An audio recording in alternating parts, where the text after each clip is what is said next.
بسم الله الرحمن الرحيم.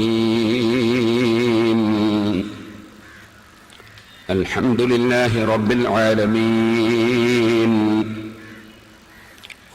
الحمد لله نحمده ونستعينه ونؤمن به ونتوكل عليه، ونعوذ بالله من شرور أنفسنا ومن سيئات أعمالنا. من يهده الله فلا مضل له ومن يضلل فلا هادي له. نشهد أن لا إله إلا الله وحده لا شريك له، ونشهد أن محمدا عبده ورسوله أرسله بالهدى ودين الحق ليظهره على الدين كله ولو كره المشركون. اللهم صل وسلم وبارك على رسولك وحبيبك سيدنا محمد وعلى آل وأصحاب سيدنا ومولانا محمد وعلى جميع الأنبياء والمرسلين والآل والصحابة أجمعين. أما بعد، أعوذ بالله من الشيطان الرجيم. بسم الله الرحمن الرحيم. واعتصموا بحبل الله جميعا ولا تفرقوا، واذكروا نعمة الله عليكم إذ كنتم أعداء فألف بين قلوبكم فأصبحتم بنعمته إخوانا، وكنتم على شفا حفرة من النار فأنقذكم منها. كذلك يبين الله لكم آياته لعلكم تهتدون. ولتكن منكم أمة يدعون إلى الخير ويأمرون بالمعروف وينهون عن المنكر، وأولئك هم المفلحون. ولا تكونوا كالذين تفرقوا واختلفوا من بعد ما جاءهم البينات، وأولئك لهم عذاب عظيم. يوم تبيض وجوه وتسود وجوه، فأما الذين اسودت وجوههم وكفرتم بعد إيمانكم فذوقوا العذاب بما كنتم تكفرون. وأما الذين ابيضت وجوههم ففي رحمة الله هم فيها خالدون. صدق الله العلي العظيم. صدق وبلغ رسوله النبي الكريم، ونحن على ذلك من الشاهدين الشاكرين، والحمد لله رب العالمين.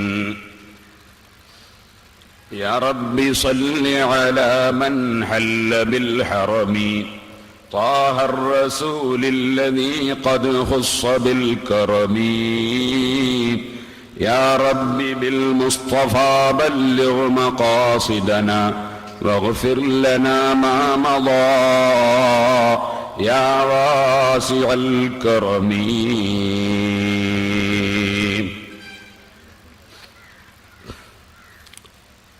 ബഹുമാനികളെ, അള്ളാഹുവിൻ്റെ മഹത്തായ അനുഗ്രഹം കൊണ്ട് ബലിപെരുന്നാൾ ദിനമാണ്. ഐക്യവും ഭിന്നതയും എന്ന വിഷയത്തെ സംബന്ധിച്ചാണ് നമുക്ക് പ്രസംഗിക്കാനുള്ളത്. ഈ വിഷയം തിരഞ്ഞെടുക്കാനുള്ള പശ്ചാത്തലം നേരത്തെ പ്രസംഗത്തിൽ നിങ്ങൾ മനസ്സിലാക്കിയിട്ടുണ്ടാകുമെന്ന് ഞാൻ കരുതുന്നു. ബഹുമാനപ്പെട്ട ഖലീലുല്ലാഹി ഇബ്രാഹിം അലൈഹിസ്സലാത്തു വസ്സലാം അല്ലാഹു സുബ്ഹാനഹു വ തആല ആകാശങ്ങൾ മുഴുവനും ഈ ഭൂമിയിൽ ഇരുത്തി ഇബ്രാഹിം നബി അലൈഹിസ്സലാമിന് കാണിച്ചു കൊടുത്തു.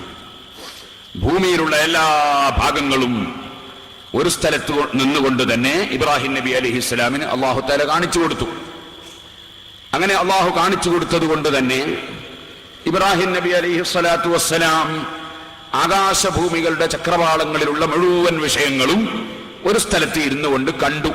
ഇതൊരു സാധാരണ കാഴ്ചയല്ല, അസാധാരണമായ കാഴ്ചയാണ് ഇബ്രാഹിം നബി അലൈഹിസ്സലാത്തു വസ്സലാം കണ്ടിട്ടുള്ളത്.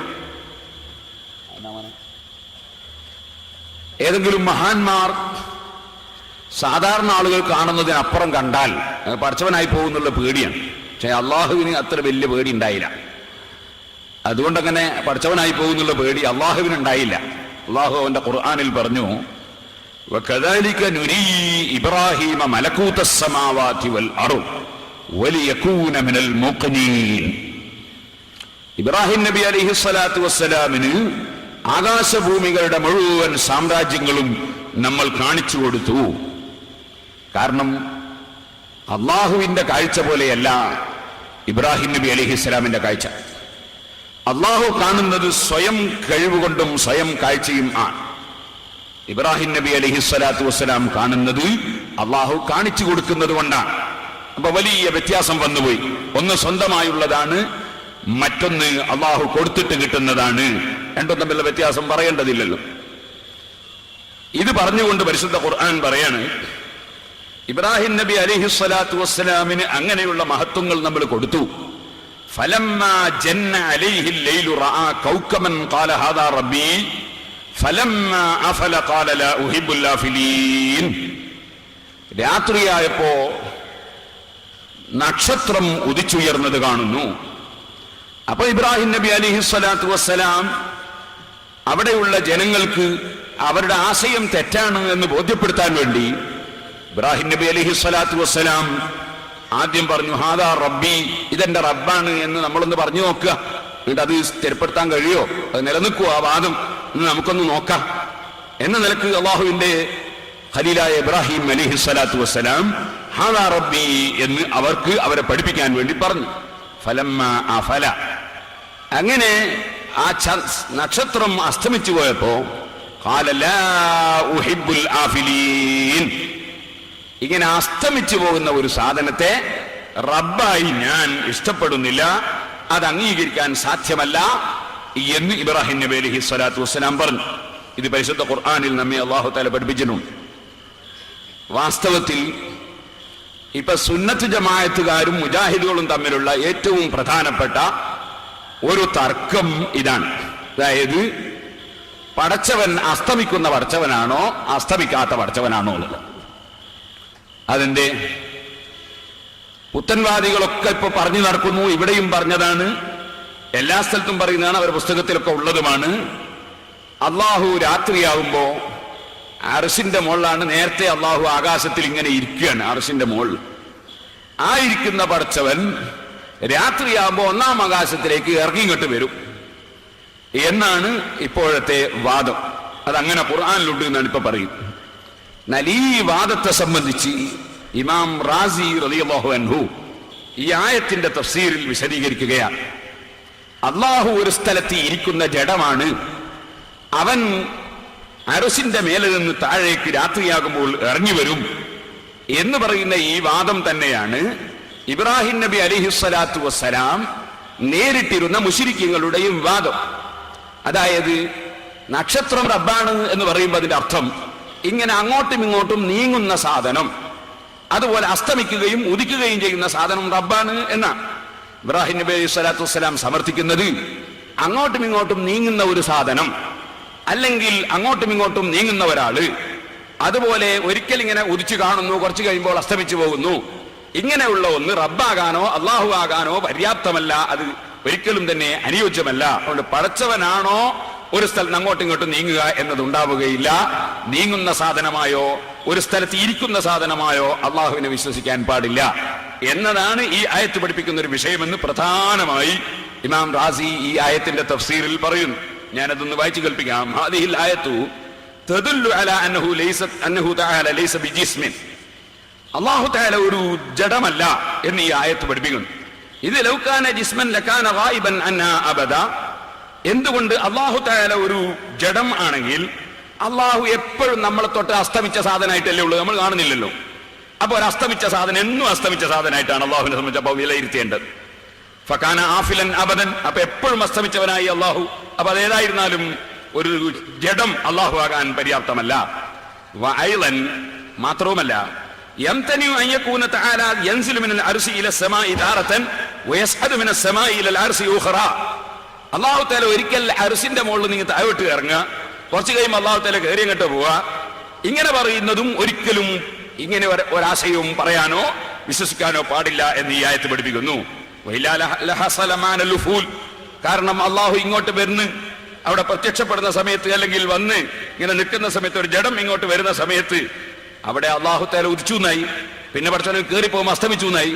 അപ്പൊ അസ്തമിക്കുകയും ഉദിക്കുകയും ചെയ്യുന്ന ഒരു സാധനം റബ്ബാകാൻ പറ്റില്ല എന്ന് ഇബ്രാഹിം നബി അലൈഹിസ്സലാത്തു വസ്സലാം പഠിപ്പിച്ചത് തന്നെ ഒരു സ്ഥലത്ത് നിൽക്കുന്ന ജഡം അത് അള്ളാഹുവാണെന്ന് വിശ്വസിക്കാൻ ഒരു വകുപ്പും ഇല്ല എന്നത് പഠിപ്പിക്കാൻ വേണ്ടിയാണ് എന്ന് ഇമാം ഫഖ്റുദ്ദീൻ റാസി റളിയല്ലാഹു അൻഹു അവിടുത്തെ തഫ്സീറുൽ കബീറിൽ രേഖപ്പെടുത്തുകയാണ്. ഈ ആയത്തിന്റെ തഫ്സീറിൽ രേഖപ്പെടുത്തുകയാണ്.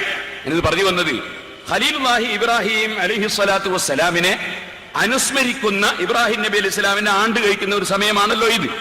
ഇബ്രാഹിം നബിന്റെ ആണ്ട് എന്ന് പറയുമ്പോൾ ഇബ്രാഹിം നബി അലൈഹി സ്വലാമിനെ കൊല്ലത്തിൽ ഒരു പ്രാവശ്യം പ്രത്യേകം അനുസ്മരിച്ചുകൊണ്ട് ഇബ്രാഹിം നബിയുടെ പേരിൽ കുട്ടനെയും പോത്തിനെയും ആട്ടിനെയും ഒക്കെ അറുത്ത് വിതരണം ചെയ്യുന്ന ഒരു സന്ദർഭത്തിലാണ് നാം ഒരുമിച്ച് കൂടിയത്. നമ്മുടെ മുജാഹിദീങ്ങളും ചെയ്യുന്നുണ്ടത്, പക്ഷെ അവർക്ക് എന്താ സംഗതി എന്ന് മനസ്സിലായിട്ടില്ല എന്ന് മാത്രം. അവരും പോത്തിനെ അറക്കുന്നുണ്ട്. അറക്കുന്നവർ പോത്താകാൻ പാടില്ലല്ലോ, നമ്മൾ അറക്കപ്പെടുന്ന ജീവിയെ പോത്താകാൻ പാടില്ല. നമ്മൾ ചിന്തിക്കാൻ വളരണം. അപ്പോ ഈ പോത്തിനെ അറക്കുന്നത് എന്തിനാണ്, ഈ ആട്ടിനെ അറക്കുന്നത് എന്തിനാണ്? അത് മുമ്പ് കാലത്ത് കഴിഞ്ഞു പോയ മഹാന്മാരെ അനുസ്മരിക്കാനാണ്. ഇബ്രാഹിം നബി അലൈഹി സ്വലാത്തു വസ്സലാമിനെയും ഇസ്മായിൽ അലൈഹി സ്വലാത്തു വസ്സലാമിനെയും അനുസ്മരിച്ചുകൊണ്ടാണ് ഈ പോത്തിനെയും അതുപോലെ കുട്ടനെയും ആട്ടിനെയും അതുപോലെ ഒട്ടകത്തെയും ഒക്കെ അറുക്കുന്നത്, അതിന്റെ മാംസം വിതരണം ചെയ്യുന്നത്. ആ മഹാന്മാരെ അനുസ്മരിച്ചുകൊണ്ടാണ്. അത് കൊല്ലത്തിൽ ഒരു പ്രാവശ്യം 4 ദിവസം തുടർച്ചയായി ഇബ്രാഹിം നബിയുടെ ആണ്ടാണ്. ഈ ആണ്ടിനാണ് വാസ്തവത്തിൽ വലിയ പെരുന്നാളും അതിനോടനുബന്ധിച്ചുള്ള കാര്യങ്ങളൊക്കെ ഈ ആണ്ടിന്റെ പരിപാടികളാണ്. പക്ഷെ അത് ചിന്തിക്കുന്നവർക്കല്ലേ മനസ്സിലാക്കാൻ കഴിയുള്ളൂ. ചിന്താശക്തി ഉണ്ടെങ്കിൽ അത് തന്നെ മുജാഹിദാവില്ലല്ലോ. അപ്പോ മുജാഹിദീങ്ങളായ ആളുകൾ അവരും വാസ്തവത്തിൽ കുട്ടനെ അറക്കുന്നുണ്ട്. ഇത് മുമ്പ് കാലത്ത് കഴിഞ്ഞു പോയൊരു മഹാൻ അനുസ്മരിച്ചുകൊണ്ടാണ് എന്നതിനെ സംബന്ധിച്ച് അവർ ചിന്തിക്കുന്നില്ല. അവരെല്ലാവരോടും പറയാറെന്താണ്, മരിച്ചുപോയ ആളുകളെ അനുസ്മരിച്ചുകൊണ്ട് വല്ലതിനെ അർത്താൽ അത് ശവമാണെന്ന. അപ്പൊ ഉദ്ഹിയത്തിന്റെ മാംസം മുഴുവൻ ശവത്തിന്റെ മാംസമാകണം. കാരണം അത് മങ്കാനും കഴിഞ്ഞു പോയ ആളുകളെ അനുസ്മരിച്ചുകൊണ്ട് അവരുടെ ഓർമ്മ പുതുക്കാൻ വേണ്ടി കൊല്ലത്തിലൊരു പ്രാവശ്യം അറുക്കുന്ന അറവാണ്. പക്ഷെ അതിനെ സംബന്ധിച്ച് ചിന്തിക്കുന്നവർക്ക് അതിൽ പാഠമുണ്ട്, ചിന്തിക്കാത്തവരെ സംബന്ധിച്ചിടത്തോളം പറഞ്ഞിട്ട് കാര്യവുമില്ലല്ലോ.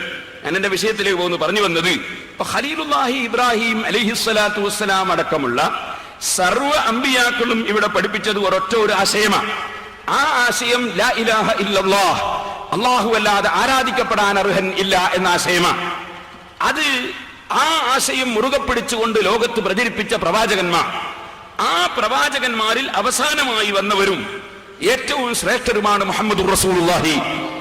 ആ മുഹമ്മദ് നബി സല്ലല്ലാഹു അലൈഹി വസല്ലം പഠിപ്പിച്ച ആശയം, അതിനാണ് സുന്നത്ത് എന്ന് നമ്മൾ സാധാരണയായി പറയുന്നത്. സുന്നത്ത് ജമാഅത്ത് എന്ന് പറയുന്നത് ഈ മുഹമ്മദ് നബി സല്ലല്ലാഹു അലൈഹി വസല്ലം പഠിപ്പിച്ച ആശയത്തിനാണ്. ആ ആശയം നേരിൽ കണ്ട് മനസ്സിലാക്കിയ ഈ സമുദായത്തിലെ ഏറ്റവും പ്രധാനപ്പെട്ട വ്യക്തികളാണ് നബി സല്ലല്ലാഹു അലൈഹി വസല്ലം സഹാബികൾ. ആ സഹാബികളെ പോലെ അല്ലാഹുവിന്റെ റസൂല് പഠിപ്പിച്ച ആശയം മനസ്സിലായ വേറെ ഒരു തലമുറയെ നമുക്ക് കാണാൻ സാധ്യമല്ല. ആ സഹാബത്തിൽ നിന്നും നേരിൽ ഈ ഇസ്ലാമിന്റെ വിഷയങ്ങൾ പഠിച്ചു മനസ്സിലാക്കിയ താബിഉകളും മുജ്തഹിദുകളുമായ പണ്ഡിതന്മാർ, അങ്ങനെ ഒരു 3 നൂറ്റാണ്ടിൽ ജീവിച്ച മഹാന്മാർ, ആ മഹാന്മാരും അവരെ പിന്തുടർന്ന് ഇന്നേ വരെ മുസ്ലിം ലോകം പിന്തുടർന്ന് ജീവിച്ചുകൊണ്ടിരിക്കുന്ന ആശയവും ഇതിനാണ് വാസ്തവത്തിൽ ജമാഅത്ത് എന്ന് പറയുന്നത്.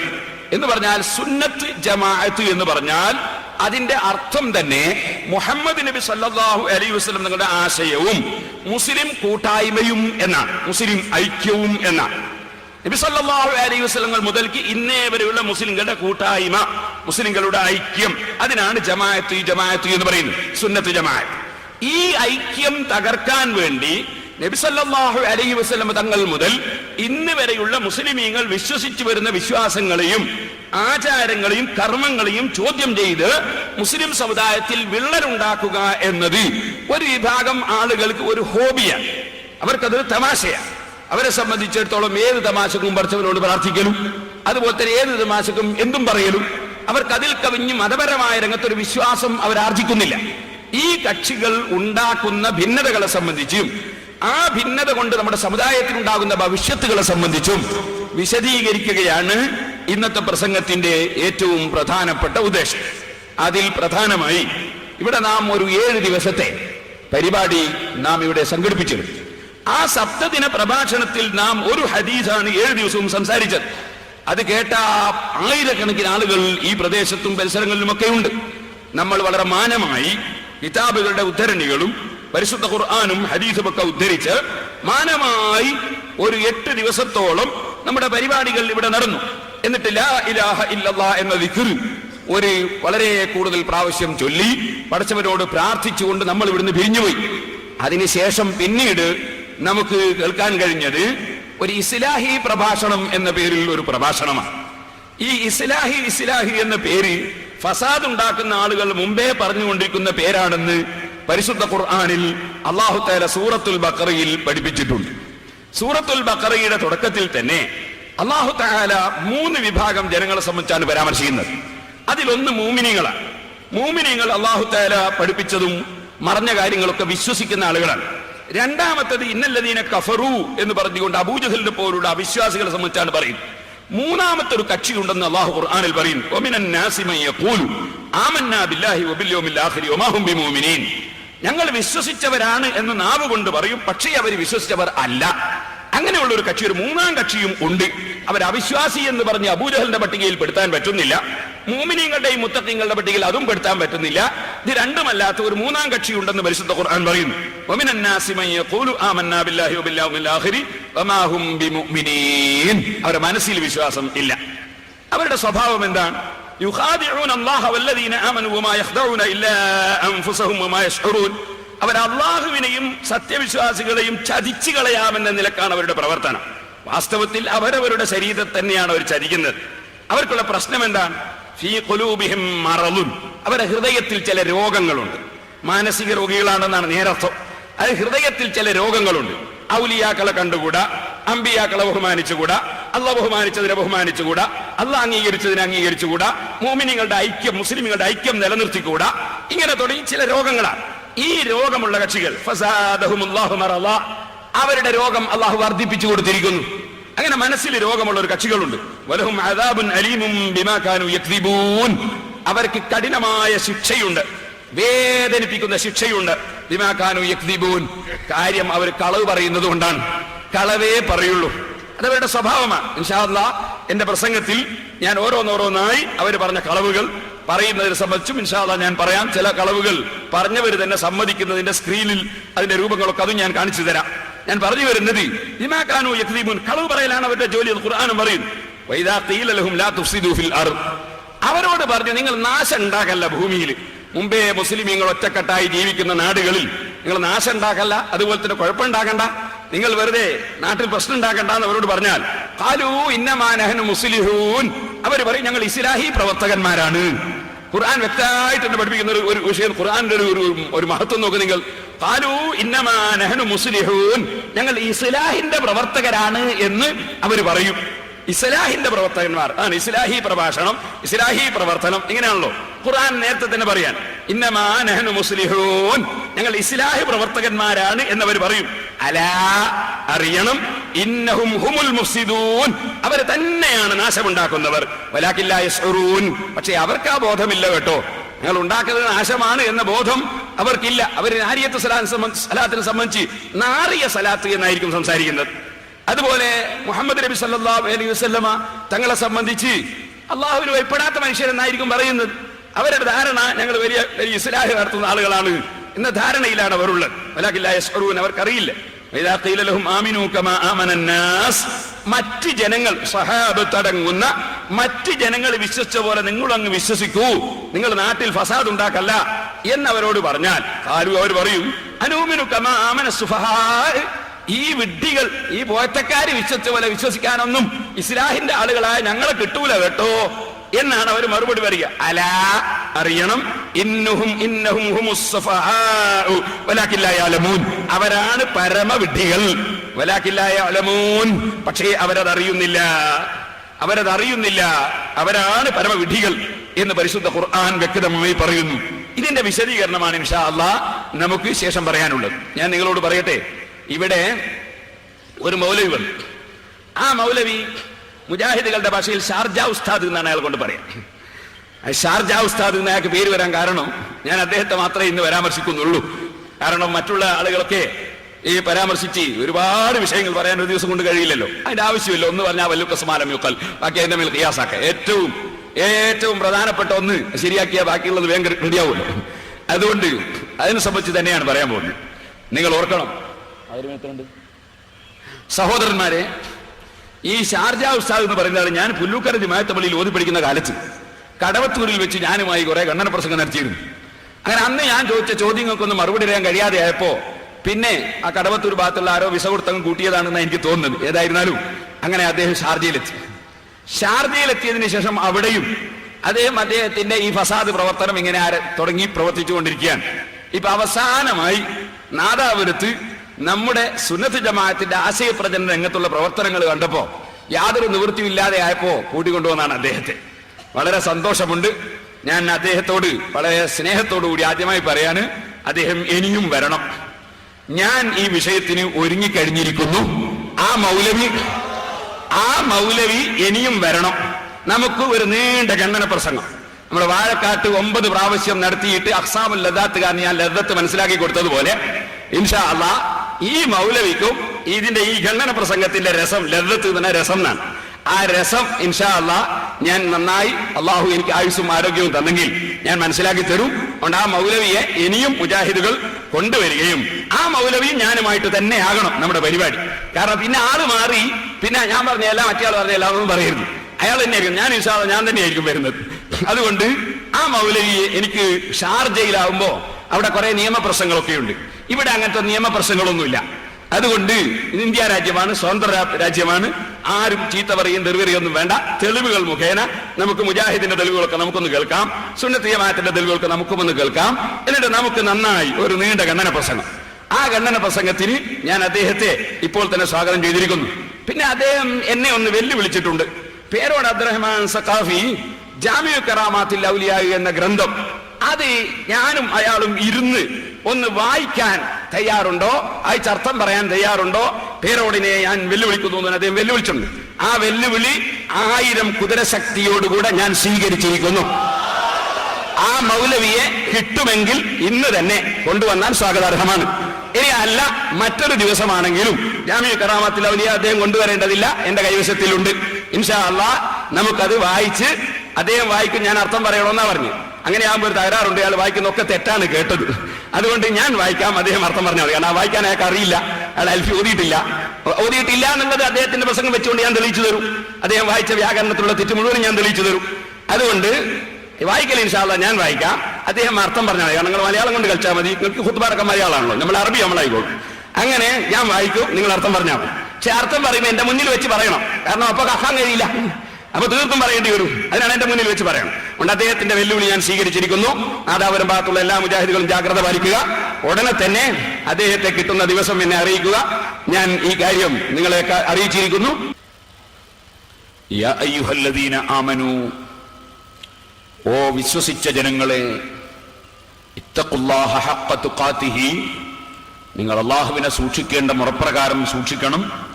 വലാ തമൂതുന്ന ഇല്ലാ വഅൻതും മുസ്ലിമൂൻ, നിങ്ങൾ മുസ്ലിമീങ്ങളായിട്ടല്ലാതെ മരിച്ചു പോകരുത്. ഇത് പറഞ്ഞ ഉടനെ അള്ളാഹു പറയുന്ന കാര്യം നിങ്ങൾ ശ്രദ്ധിച്ചു നോക്കൂ. വയത്തസിമൂ ബിഹബ്ലില്ലാഹി ജമീഅൻ വലാ തഫറഖൂ, അള്ളാഹുവിന്റെ ദീൻ നിങ്ങൾ മുറുകെ പിടിക്കണം. വലാ തഫറഖൂ, നിങ്ങൾ ഭിന്നിച്ചു പോകരുത്. ഇവിടെ അള്ളാഹുവിന്റെ ദീൻ എന്നതിന് അള്ളാഹു പ്രയോഗിച്ച വാചകം ബിഹബ്ലില്ലാഹി എന്നാണ്. അള്ളാഹുവിന്റെ കയറ് എന്ന് അള്ളാഹുവിന്റെ ദീനിനെ കുറിച്ചുള്ള പറയാൻ കാരണം എന്താണ്? അതിന്റെ കാരണം കയറുകൾ കൊണ്ട് ഓരോന്നും മറ്റൊന്നുമായി പിടിച്ചു ബന്ധിപ്പിക്കുന്നത് പോലെ ലോകത്തുള്ള മുഴുവൻ മുസ്ലിമീങ്ങളുടെയും മനസ്സുകൾ തമ്മിൽ ബന്ധിപ്പിക്കുന്ന വസ്തുവാണ് ദീൻ. എത്രയോ കുടുംബങ്ങളിൽ ജനിക്കുകയും വിവിധ വിഷയങ്ങളിൽ ഏർപ്പെടുകയും ചെയ്യുന്ന നിങ്ങളെല്ലാവരും ഇപ്പോൾ ഇവിടെ സമ്മേളിച്ചത് ദീൻ എന്ന കയറുകൊണ്ട് ബന്ധിപ്പിച്ചത് കൊണ്ടാണ്.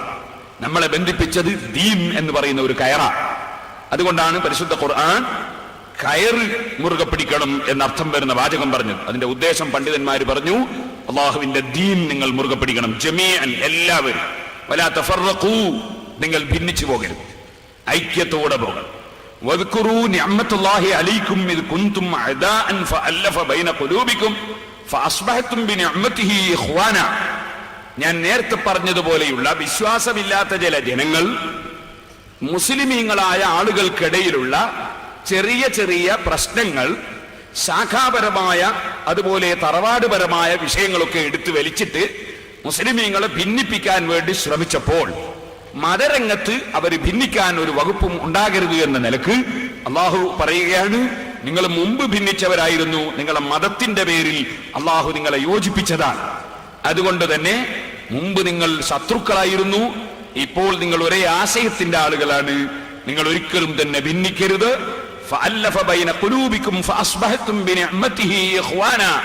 നിങ്ങൾ സഹോദരന്മാരായി നിങ്ങളെ മുഴുവനും അള്ളാഹു ആക്കിയിട്ടുണ്ട്.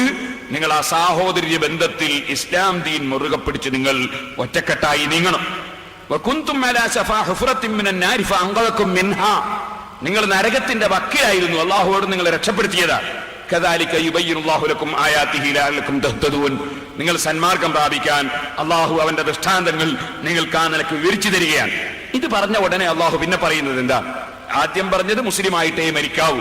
രണ്ടാമത് പറഞ്ഞത് മുസ്ലിമായി മരിക്കാൻ നിങ്ങൾ ആദർശപരമായി ആശയപരമായി ഒറ്റക്കെട്ടായി നീങ്ങണം. നിങ്ങൾ അള്ളാഹുവിന്റെ ദീൻ മുറുകെ പിടിക്കണം, ഐക്യത്തോടെ പോകണം. ഇത് പറഞ്ഞ ഉടനെ അള്ളാഹു പറയുന്നത്, ഐക്യം ഇവിടെ ഉണ്ടാകണമെങ്കിൽ നന്മയിലേക്ക് ക്ഷണിക്കുന്ന തിന്മ വിരോധിക്കുന്ന ഒരു സംഘത്തിന്റെ പ്രവർത്തനം നടക്കണം. ചില ആളുകൾ മനസ്സിലാക്കും സുന്നത്ത് ജമാഅത്തിന്റെ ആശയം പറയുന്നത് കൊണ്ട് ഐക്യം തകർന്നു പോവുകയാണ്. അങ്ങനെയല്ല.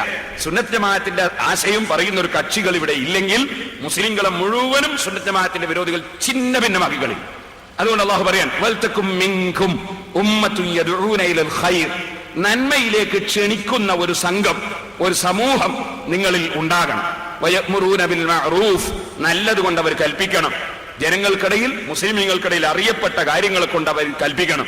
വയൻഹൗന അനിൽ മുൻകർ, നിഷിദ്ധമായ വിഷയങ്ങൾ അവർ വിരോധിക്കണം. വഉലൈക ഹുമുൽ മുഫ്ലിഹൂൻ, ആ ഡ്യൂട്ടി ഏറ്റെടുത്തവർ ആരോ ആ കക്ഷികളാണ് ഏറ്റവും വലിയ വിജയം കൈവരിച്ചവർ. നല്ലത് കൽപ്പിക്കുകയും ചീത്ത വിരോധിക്കുകയും ആവശ്യമായത് പറഞ്ഞു കൊടുക്കുകയും ചെയ്യുന്നവർ, അവരാണ് ഏറ്റവും വലിയ വിജയം കൈവരിച്ചവർ. ഇത് പറഞ്ഞിട്ട് വീണ്ടും അല്ലാഹു ആവർത്തിക്കുകയാണ്, വലാ തകൂനു കല്ലദീന തഫറഖൂ, ഭിന്നിച്ചവരെ പോലെ നിങ്ങൾ ആകരുതേ. വഖ്തലഫൂ, അവര് അഭിപ്രായ ഭിന്നതയായി. മിൻ ബഅദി മാ ജാഅഹുൽ ബയ്യിനാത്ത്, വ്യക്തമായ തെളിവ് കിട്ടിയതിനു ശേഷം അവർ ഭിന്നിച്ചു. ആ കക്ഷികളെ പോലെ നിങ്ങൾ ആകരുതേ. വഉലൈക ലഹും അദാബുൻ അദീം, അവർക്ക് വളരെ വലിയ ശിക്ഷയാണ്. ഇത് പറഞ്ഞിട്ട് അല്ലാഹു പറയുന്നത് എപ്പോഴാണ് ശിക്ഷ? യൗമ തബിയല്ലു വുജൂഹുൻ വതസ്വദ്ദു വുജൂഹ്, ഒരു വിഭാഗത്തിന്റെ മുഖം സന്തോഷം കൊണ്ട് പ്രസന്നമാകുന്ന ഒരു ദിവസമുണ്ട്.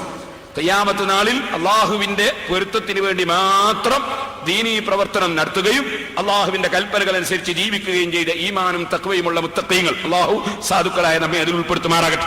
അത്തരം ആളുകളുടെ മുഖം പ്രസന്നമാകും, വെളുത്തുപോകും, സന്തോഷം കൊണ്ട് വെളുക്കും. അതേസമയം ഒരു വിഭാഗത്തിന്റെ മുഖം കറുത്തിരുണ്ടു പോകും.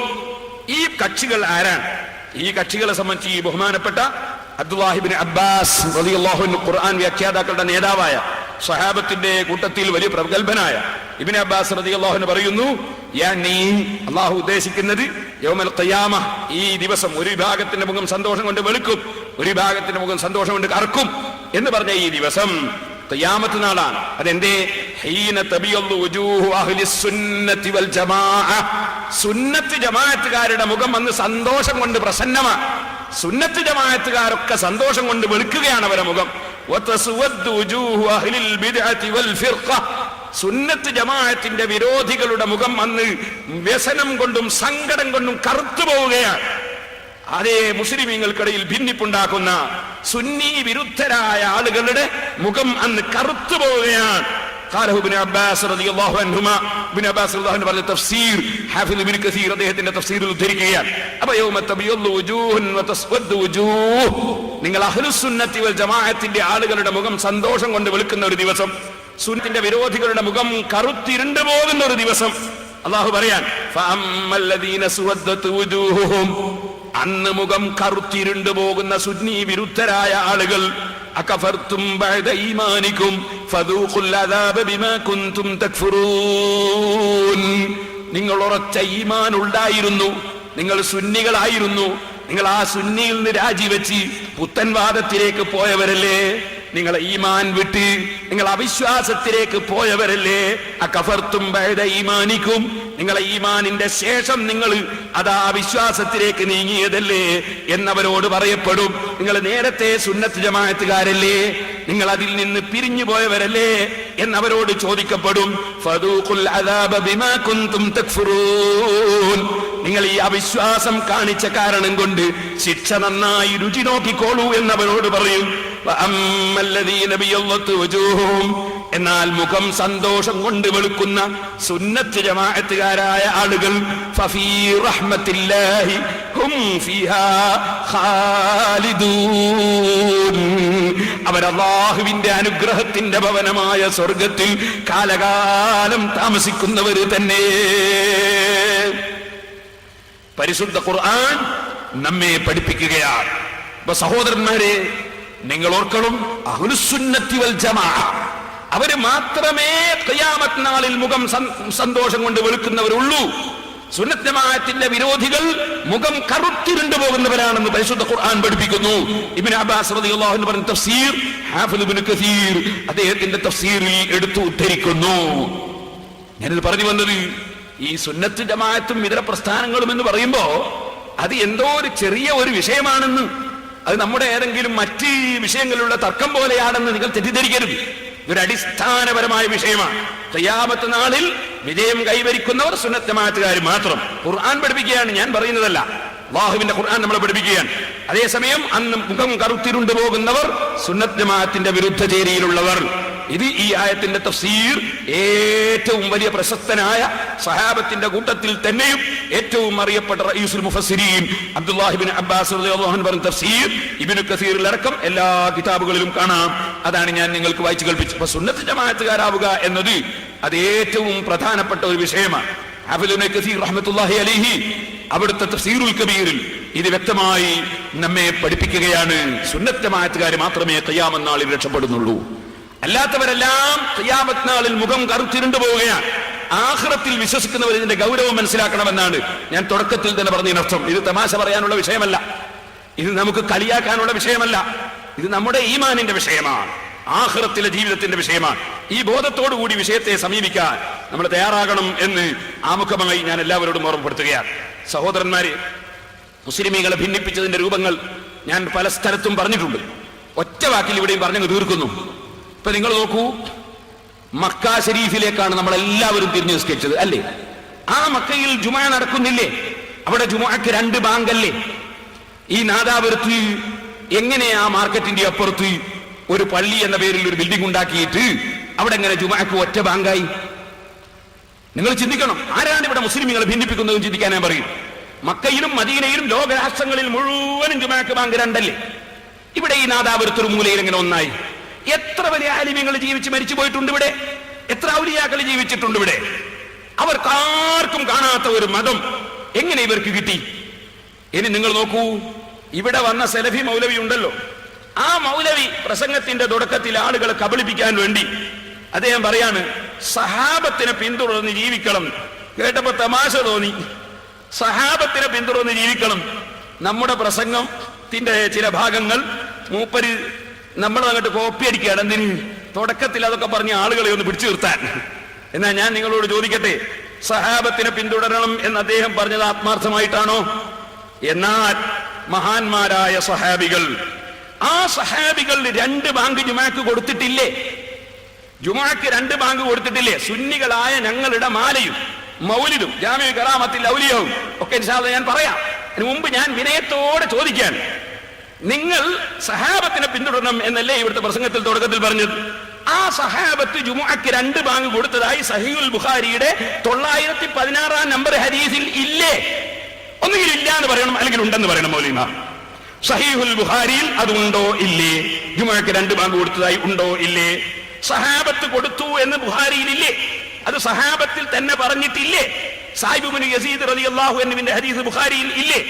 അദ്ദേഹം 7ാമത്തെ വയസ്സിൽ അള്ളാന്റെ റസൂലിന്റെ കൂടെ ഹജ്ജിന് പോയ സഹാബി അല്ലേ? സബത്തൽ അംറു അലാ ദാലിക്, ജുമുഅക്ക് 2 ബാങ്ക് സ്ഥിരപ്പെട്ട് കഴിഞ്ഞു എന്നല്ലേ ബുഖാരിയിലെ ഹദീസ്? ഞാൻ ചോദിക്കും, ഈ നാദാപുരത്തിന്റെ ഒരു മൂലയിൽ ഒറ്റ ബാങ്കുള്ള ജുമുഅ എവിടുന്ന് വന്നു?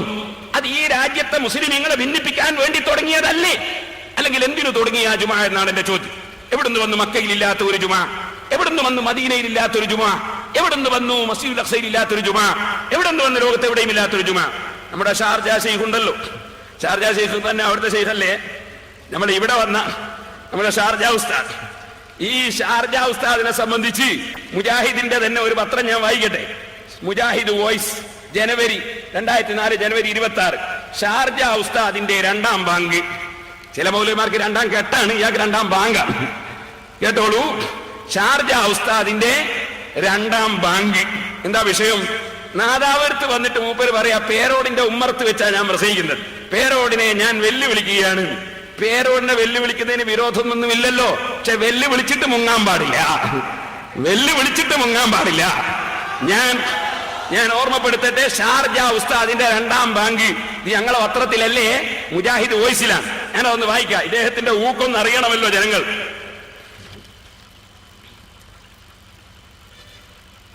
വർഷങ്ങൾക്ക് മുമ്പ് കുവൈത്തിൽ നടന്ന ഒരു മുഖാമുഖം പരിപാടിയുടെ മുന്നോടിയായി നടന്നതാണ് ഈ ചർച്ച. മുഖാമുഖത്തിൽ ഏതെല്ലാം ചോദ്യങ്ങൾ ചോദിക്കണം, അവയ്ക്ക് എങ്ങനെ മറുപടി പറയണമെന്ന് തീരുമാനമെടുക്കാനായിരുന്നു ചർച്ച. സുന്നികൾ സാധാരണ ചോദിക്കാറുള്ള ചർച്ചകളും അവയ്ക്ക് കുറികൊള്ളുന്ന മറുപടിയും ചർച്ച ചെയ്തു തീരുമാനിക്കവേ ഫർവാനിയ യൂണിറ്റിൽ നിന്നുള്ളൊരു പ്രവർത്തകൻ ഒരു ചോദ്യം മുഖാമുഖത്തിൽ മറുപടി പറയണമെന്ന നിലക്ക് ഉന്നയിച്ചു. കുവൈത്ത് കേരള ഇസ്ലാഹി സെന്ററിനു കീഴിൽ മലയാള ഖുതുബ നടക്കുന്ന പള്ളിയിൽ 2 ബാങ്ക് നിർവഹിക്കുന്നു. കേൾക്കണേ, മുജാഹിദിന്റെ ഇസ്ലാഹിന്റെ വകയിൽ നടക്കുന്ന പള്ളിയിൽ കുവൈത്തിൽ 2 ബാങ്ക് നിർവഹിക്കുന്നു. നമ്മുടെ ഷാർജ ഉസ്താദ് ഒരു മറുപടിക്ക് പോയതാ, എന്നിട്ട് അദ്ദേഹം പറഞ്ഞ മറുപടിയാ കേൾക്കേണ്ടത്. എന്നാൽ ഇത് നാട്ടിൽ മുജാഹിദുകൾ ബിദഅത്താണെന്ന് വാദിക്കുകയും ചെയ്യുന്നു. ഇത് നാട്ടിൽ മാത്രമാണോ ബിദഅത്ത്? ഇതാണ് ചോദ്യം. പക്ഷെ നമ്മളിവിടെ വന്ന ഷാർജ ഉസ്താദിനോടുള്ള ചോദ്യ, നാട്ടിൽ 2 ബാങ്ക് ബിദഅത്ത്, കുവൈത്തിൽ 2 ബാങ്ക് സുന്നത്ത്, നാട്ടിൽ മാത്രമാണോ ബിദഅത്ത്? ഇതാ ചോദ്യം. ചോദ്യം കേട്ട ഉടനെ യോഗം നിയന്ത്രിച്ചിരുന്ന പുളിക്കക്കാരൻ മദനി ആ ചോദ്യം മാറ്റിവെക്കാൻ ആവശ്യപ്പെട്ടു. ആ ചോദ്യം മാറ്റിവെക്കാൻ ആവശ്യപ്പെട്ടു. പക്ഷേ പ്രവർത്തകർ വിട്ടതുമില്ല. ഗത്യന്തരമില്ലാതെ അദ്ദേഹം ക്ഷോഭിച്ചുകൊണ്ട് നൽകിയ മറുപടി ഇങ്ങനെ: മറുപടി കിട്ടണം എന്ന് നിർബന്ധമാണെങ്കിൽ കേട്ടോ. ഈ ബാങ്ക് തുടങ്ങിയത് ഉസ്മാൻ റളിയല്ലാഹു അൻഹുവിന്റെ കാലത്താണ്. അന്ന് പള്ളി അങ്ങാടിയിൽ നിന്ന് വളരെ ദൂരെയായതിനാൽ അങ്ങാടിയിൽ പോയി ഒരു ബാങ്ക് കൊടുക്കും. ഇപ്പോൾ പള്ളി അങ്ങാടിയിൽ തന്നെയാണ്, അതിനാൽ 2 ബാങ്കും പള്ളിയിൽ നിന്ന് തന്നെ ആവാം. ഇങ്ങനെ അന്ന് പള്ളിന്നപ്പുറം പോയി ബാങ്ക് കൊടുക്കല, ഇപ്പൊ പള്ളിന്റെ അങ്ങാടിയിലായതുകൊണ്ട് പള്ളിയിൽ തന്നെ 2 കൊടുക്കൽ ആവാം. ഇതിനെ സംബന്ധിച്ച് മുജാഹിദീങ്ങൾ പറയാണ്, മൗലവിന്റെ മറുപടി വെച്ച്, എന്തൊരു ചന്തമുള്ള മറുപടി, എന്തൊരു ചന്തമുള്ള മറുപടി. ഇനി ബാക്കി കൂടി കേട്ടോളി, എന്നെയും പറയുന്നുണ്ട് അതിലിടക്ക്. പേരോടിന്റെ ഉസ്താദാകാൻ ടിയാനല്ലാതെ മറ്റാർക്ക് കഴിയും? അപ്പൊ മൂപ്പര് എന്റെ ഉസ്താദാകാൻ കഴിയുമെന്നാണ് ആ മറുപടി കേട്ടിട്ട് മുജാഹിദീങ്ങൾ തീരുമാനിച്ചത് പോലും. ഏതായാലും തർക്കമില്ല, അവർക്ക് അങ്ങനെ പറയാൻ പറ്റുള്ളൂ. ഇദ്ദേഹമാണ് ഭിന്നിപ്പുകാരുടെ ബൗദ്ധികോപദേഷ്ടാവ്. ഷാർജ ഉസ്താദിന്റെ 2ാം ബാങ്ക് എന്നുള്ള ഹെഡിങ്ങിൽ മുജാഹിദീങ്ങൾ എന്നെ കൊടുത്താൻ. ഇനി വേറെ ഒന്ന് കേട്ടോളൂ. മുഖാമുഖത്തിലെ മോണോ ആക്ട്, ഇപ്പോഴും അലയടങ്ങിയിട്ടില്ലാത്ത ഷാർജ മുഖാമുഖം, ഷാർജ ഉസ്താദിന്റെ ഇഹലോക ജീവിതത്തിലെ ഏറ്റവും വലിയ സുവർണാധ്യായം. ഷാർജ ഉസ്താദ് എന്ന് പറഞ്ഞാൽ ഇവിടെ വന്ന മൗലവിയ. മുഖാമുഖത്തിൽ വെച്ച് തന്നെ ഒരാൾ ഖുറാഫാത്ത് കൈവടിഞ്ഞ് മുജാഹിദായത്രേ. നല്ലൊരു പ്രചരണമാണല്ലോ. അതായത് മുഖാമുഖം കഴിഞ്ഞപ്പോ ഷാർജയെന്ന് ഒരാൾ എന്ത് ചെയ്തു, പെട്ടെന്ന് സുന്നി ഖുറാഫാത്ത് വിട്ട് മുജാഹിദായി ഒട്ടാകെ പ്രചരിപ്പിച്ചു. ഇന്നലെ എന്നോട് ആരോ പറഞ്ഞ നാദാവത്ത് 50ഓളം ഏപ്പിക്കാരായ സുന്നികൾ മുജാഹിദായി എന്ന് കേൾക്കുന്നുണ്ടല്ലോ. എന്താ പ്രചരണത്തിന്റെ കോലം, കാത്തുകുത്തിരുന്നാ മതി. അപ്പോ പ്രചരണാണ്. അപ്പൊ പെട്ടെന്ന് ഒരാൾ എന്തായി, അങ്ങോട്ട് മുജാഹിദായി എന്നാ പറയുന്നത്. കേസറ്റ് കണ്ടവർ അന്തം വിട്ടു. മുജാഹിദീങ്ങൾ തന്നെ എഴുതാണ്, കേസറ്റ് കണ്ടവർ അന്തം വിട്ടു. ഇനി എന്ത് വേണം ആഘോഷിക്കാൻ? പക്ഷേ അതൊരു മോണോ ആക്ട് ആയിരുന്നു എന്ന് അറിയുന്നവർ ചുരുക്കം. ഉസ്താദ് തന്നെ ചട്ടം കെട്ടിക്കൊണ്ടുവന്ന ഒരു കൺവെർട്ടഡ് മുജാഹിദ്, അദ്ദേഹം സുന്നിയായി അഭിനയിച്ചു. ഉസ്താദിനോട് ചോദ്യം ചോദിച്ചു, അവസാനം ഉത്തരം മുട്ടി, ഷഹാദത്ത് ചൊല്ലി മുജാഹിദായി. ഉസ്താദ് തക്ബീർ മുഴക്കി, അദ്ദേഹത്തെ സ്വീകരിച്ചു. ഗംഭീരമായ തട്ടി. മുഖാമുഖത്തിന് കുസിരു കൂട്ടാൻ ചെയ്ത പൊറാട്ട് നാടകം. ഇത് ഖുതുബക്കൊരു വിഷയമാക്കിയില്ലെന്ന് ശ്രോതാക്കളുടെ മഹാഭാഗ്യം. ഇത് മുജാഹിദ് വോയിസിലുള്ളതാ. നമ്മളെ ഷാർജ ഉസ്താദിന്റെ ചില പരിപാടികൾ. അതായത് മൂപ്പരെന്നെ ഒരാളെ കൊണ്ടുവരിക മുജാഹിദിനെ, എന്റെ ചോദ്യം ചോദിക്കുക, എന്റെ മറുപടിക്ക് മുജാഹിദ് മുട്ടുക, എന്നിട്ട് അയാൾ രാജിവെക്കുക, ഷഹാദത്തിൽ മേലില്ല, മുജാഹിദാകുക. ഇതൊക്കെ ഷാർജയിൽ എടുക്കുന്ന ഓരോ ഏർപ്പാടുകളാണ്. അതുകൊണ്ടാണ് ഞാൻ പറഞ്ഞത്, ഈ മൗലവിയെ തന്നെ കിട്ടണം. ആ മൗലവി തന്നെ വരണം. എന്നിട്ട് നമുക്ക് അത്തരം തട്ടിപ്പുകളൊന്നും നാദാപുരത്ത് നടക്കൂല. ഇൻഷാ അല്ലാഹ് ഞാനത് കാണിച്ചു തരാം. അതിന് മൗലവി ഒന്ന് വരണോ പറഞ്ഞുകൊണ്ടാണ്. ഇനി ഞാൻ നിങ്ങളോട് പറയട്ടെ സഹോദരന്മാരെ, ഇവിടെ ആദ്യം തന്നെ ഇയാള് പറയാൻ എന്താണ്, സഹാബത്തിനെ പിന്തുടരണം. സഹാബത്തിനെ പിന്തുടരുന്നുവെങ്കിൽ ജുമഅയുടെ 2 ബാങ്ക് എന്തിന്റെ പേരിലാണ് നിങ്ങൾ ഒഴിവാക്കിയത് എന്ന് മുസ്ലിം സമുദായത്തോട് മറുപടി പറയണം. ഇത് എന്റെ ചോദ്യമല്ല. ഇത് കണ്ടോ, മുജാഹിദിന്റെ സുല്ലമി, MI മുഹമ്മദ് അലി സുല്ലമി, അദ്ദേഹത്തിന്റെ ഈ പുസ്തകത്തിൽ സച്ചരിതരായ പൂർവികരുടെ മാർഗവും അഭിനവ സലഫി മൻഹജും ഒരു വിശകലനം എന്ന പുസ്തകത്തിൽ മുജാഹിദായ സുല്ലമി തന്നെ സങ്കടത്തോടെ ചോദിക്കുകയാണ്. ഇതിന്റെ 10-11 പേജുകളിൽ അത് കാണാം. അദ്ദേഹത്തിന്റെ ചോദ്യം കേട്ടോളൂ, ഞാൻ വായിച്ചു കേൾപ്പിക്കാം. വെള്ളിയാഴ്ചയിലെ 2-ാം ബാങ്ക്, വെള്ളിയാഴ്ച ജുമയോടനുബന്ധിച്ച് 2 ബാങ്ക് വിളിക്കുന്ന സമ്പ്രദായം കേരളത്തിലെ ഏതാണ്ട് എല്ലാ പള്ളികളിലും നിലനിന്നിരുന്നു. എന്നാൽ മുജാഹിദുകളുടെ പള്ളികൾ 2 ബാങ്ക് വിളിക്കുന്ന സമ്പ്രദായം നിലവിലില്ല. നാം അത് ഒരു ബിദ്അത്തും ശിക്ഷാർഹവുമായ കാര്യമായി കാണുന്നു. കാരണം എന്താണ്? നബിയുടെ കാലത്ത് അത്തരമൊരു ബാങ്ക് നിലനിന്നതിന് പ്രബലമായ തെളിവുകളൊന്നുമില്ല. ഉസ്മാൻ ഇബ്നു അഫ്ഫാൻ റളിയല്ലാഹു അൻഹുവിന്റെ കാലത്താണ് ഈ സമ്പ്രദായം ആരംഭിച്ചത്. നബിയുടെയും അബൂബക്കർ റളിയല്ലാഹു അൻഹുവിന്റെയും ഉമർ റളിയല്ലാഹു അൻഹുവിന്റെ കാലത്ത് ഇമാം മെമ്പറിൽ ഇരുന്ന ശേഷമാണ് ബാങ്ക് വിളിച്ചിരുന്നത്. എന്നാൽ മദീനയിലെ നിവാസികൾ വർദ്ധിച്ചപ്പോൾ ഉസ്മാൻ റളിയല്ലാഹു അൻഹു മറ്റൊരു ബാങ്ക് വർദ്ധിപ്പിച്ചു. അത് അങ്ങാടിക്ക് സമീപമുള്ള സൗറായി എന്നിടത്ത് വെച്ച് ആണ് വിളിച്ചിരുന്നത്. ബുഖാരി, തിർമിദി, ബുഖാരിയിലുള്ള ഹദീസാണ്. എന്നിട്ട് അദ്ദേഹം പറയാൻ, വെള്ളിയാഴ്ച 2 ബാങ്ക് വിളിക്കുന്ന സെലഫികൾ ഉൾപ്പെടെയുള്ളവർ ഉസ്മാൻ ഇബ്നു അഫ്ഫാൻ റളിയല്ലാഹു അൻഹുവിന്റെ ധാരണയെ ആധാരമാക്കിയാണ് 2 ബാങ്ക് വിളിക്കുന്നത്. സഹാബികളുടെ ധാരണ പ്രമാണമാണെങ്കിൽ 2-ാം ബാങ്ക് ബിദ്അത്തായി തീരുന്നത് എങ്ങനെ? ഇത് സുല്ലമിന്റെ ചോദ്യമാണ്. അതുകൊണ്ട് ഇനി എന്താ വേണ്ടെന്നറിയോ? മൗലവിമാര് സ്റ്റേജുമ കയറിയാല് ഞങ്ങളെ മാല പരിശോധിക്കുന്നതിന് മുമ്പ് നിങ്ങളെ കൂട്ടത്തിലെ മുജാഹിദീങ്ങളെ ചോദ്യത്തിന് നിങ്ങൾ ആദ്യം മറുപടി പറയാ. മുജാഹിദിലെ ആളുകളെ ഉള്ളത് ഉറപ്പിച്ചു നിർത്താനുള്ള പണി ആദ്യം നടത്തുക. അത് ആദ്യം വേണ്ടത്. മുജാഹിദിലെ ആളുകളെ ഉറപ്പിച്ചു നിർത്താനുള്ള പണി ആദ്യം നടത്തുക. അങ്ങനല്ലേ? കപ്പലിലെ കള്ളനല്ലേ ആദ്യം പിടിക്കേണ്ടത്? ഉണ്ടല്ലേ പുറത്തുള്ളത് നോക്കേണ്ടത്? ആദ്യം നിങ്ങൾ ചെയ്യേണ്ടത് ഈ ചോദ്യം, നിങ്ങളെ സുല്ലമി ചോദിച്ച ചോദ്യമാണ്. സഹാബത്തിനെ പിന്തുടരണം എന്ന് ഇവിടെ വന്ന് സലഫി പ്രസംഗിച്ചു. നിങ്ങൾ എല്ലാ പുസ്തകത്തിലും ഇപ്പോഴങ്ങനെ പറഞ്ഞു സഹാബത്തിനെ പിന്തുടരണം. കാരണം സഹാബത്തിനെ തള്ളിയപ്പോ മുസ്ലിമീങ്ങളെ കിട്ടുന്നില്ല. അപ്പൊ സഹാബത്തിനെ പിന്തുടരണം നാവുകൊണ്ട് പറയാ, എന്റെ പച്ചക്കള്ളം പറയാ, എന്റെ സഹാബത്തിനെ തള്ളുക, അതേപോലെ ചെയ്യുന്നത്. അപ്പൊ അതുകൊണ്ട് ആ സുല്ലമി ചോദിക്കുന്നത്, ബുഖാരിയിൽ ഹദീസ് ഉണ്ടല്ലോ, സഹാബികൾ കൊടുത്തതല്ലേ? നമ്മളെ സലഫികളും മക്കയിലും മദീനയിലും ദുബായിലും അബുദാബിയിലും ഈ ഹുസൈൻ സലഫി അടക്കം ഷാർജയിലടക്കം 2 ബാങ്കുള്ള ജുമയിലല്ലേ പങ്കെടുക്കാറുള്ളത്? നാദാപുരത്തൊരു മൂലയിൽ ഒറ്റ ബാങ്കാക്കിയത് എന്തിന് എന്നാണ് നിങ്ങളെ സുല്ലമിമാരുടെ ചോദ്യം. ആ ചോദ്യത്തിന് മറുപടി പറയാൻ എന്ത് വേണം? നിങ്ങൾ പരിപാടി വെക്കണം. ചോദ്യം ഞങ്ങൾ ചോദിക്കേണ്ടയില്ല, നിങ്ങളെ കൂട്ടത്തിലുള്ളവർ ചോദിച്ച ചോദ്യമാണ്. നല്ല നല്ല കണ്ടീഷൻ ചോദ്യമാണ്. ആ ചോദ്യത്തിന്റെ മറുപടിയാണ് കിട്ടേണ്ടത്. നിങ്ങൾ എന്തിനീ മുസ്ലിമികളെ ഭിന്നിപ്പിക്കണം? എന്തിന് നിങ്ങൾ 2 ബാങ്കുകൾ ഒന്നാക്കണം? ഇവര് പറയുന്നു മൊഹീദ്ദീൻ മാലയിൽ അങ്ങനെ ഉണ്ട്, അതിന് ബാങ്കരെ ഒന്നാക്കണോ? മൊഹീദ്ദീൻ മാലയിൽ ഇങ്ങനെ ഉള്ളത് കൊണ്ട് ബാങ്കിന്റെ എണ്ണം ചുരുക്കിയെന്ന എന്റെ ചോദ്യം. മങ്കൂസ് മൗലിദിൽ ഇങ്ങനെ ഉണ്ട്, ശരി, മങ്കൂസ് മൗലിദ് അങ്ങനെ ഉണ്ട്, അതിന് ബാങ്ക് എന്തിനാ ഒന്നാക്കിയത്? ബാങ്ക് ലോകമൊട്ടാകെയുള്ള 2 ബാങ്ക് നിങ്ങൾ എന്തിനൊന്നാക്കി? നിങ്ങൾ വിഷയം മാറ്റിയിട്ട് ജനങ്ങളെ മനസ്സിന്ന് വിഷയം മാറ്റിയിട്ട് മാല മൗലിദ് ഇതൊക്കെ പറഞ്ഞ് നിങ്ങൾക്ക് ഇഷ്ടം പോലെ എന്തൊക്കെയോ തിരിമറി നടത്തി, എന്നിട്ട് 2 CD കൊണ്ടുവന്നിട്ട് പ്രദർശിപ്പിച്ച് പരിപാടി ഒപ്പിച്ച് കളയാന്ന് മനസ്സിലാക്കിയോ? അങ്ങനെയൊന്നും വിടാൻ പോകുന്നില്ല. ഇൻഷാ അല്ലാഹ് നിങ്ങളെ കെട്ടിച്ചിട്ടല്ലാതെ മടങ്ങൂല. ബുദ്ധിയുള്ള ജനങ്ങളാണ് പ്രസംഗം കേൾക്കുന്നത്. എന്റെ ചോദ്യം, മുസ്ലിം സമുദായത്തെ ഭിന്നിപ്പിക്കാൻ വേണ്ടി എന്തിന് നിങ്ങൾ ജുമയുടെ ബാങ്ക് ഒന്നാക്കി? ലോകമൊട്ടാകെയുള്ള 2 ബാങ്ക് നിങ്ങൾ എന്തിനൊന്നാക്കി? സഹാബത്തിനെ പിന്തുടരണമെന്ന് നിങ്ങളെ മൗലവിയുടെ പ്രസംഗിച്ചതാ. സഹാബത്ത് 2 ബാങ്ക് കൊടുത്തു എന്ന് ബുഖാരിയിലെ 916 നമ്പർ ഹദീസാണ്. നിങ്ങൾ എന്തിന് ജുമയുടെ ബാങ്ക് ഒന്നാക്കി?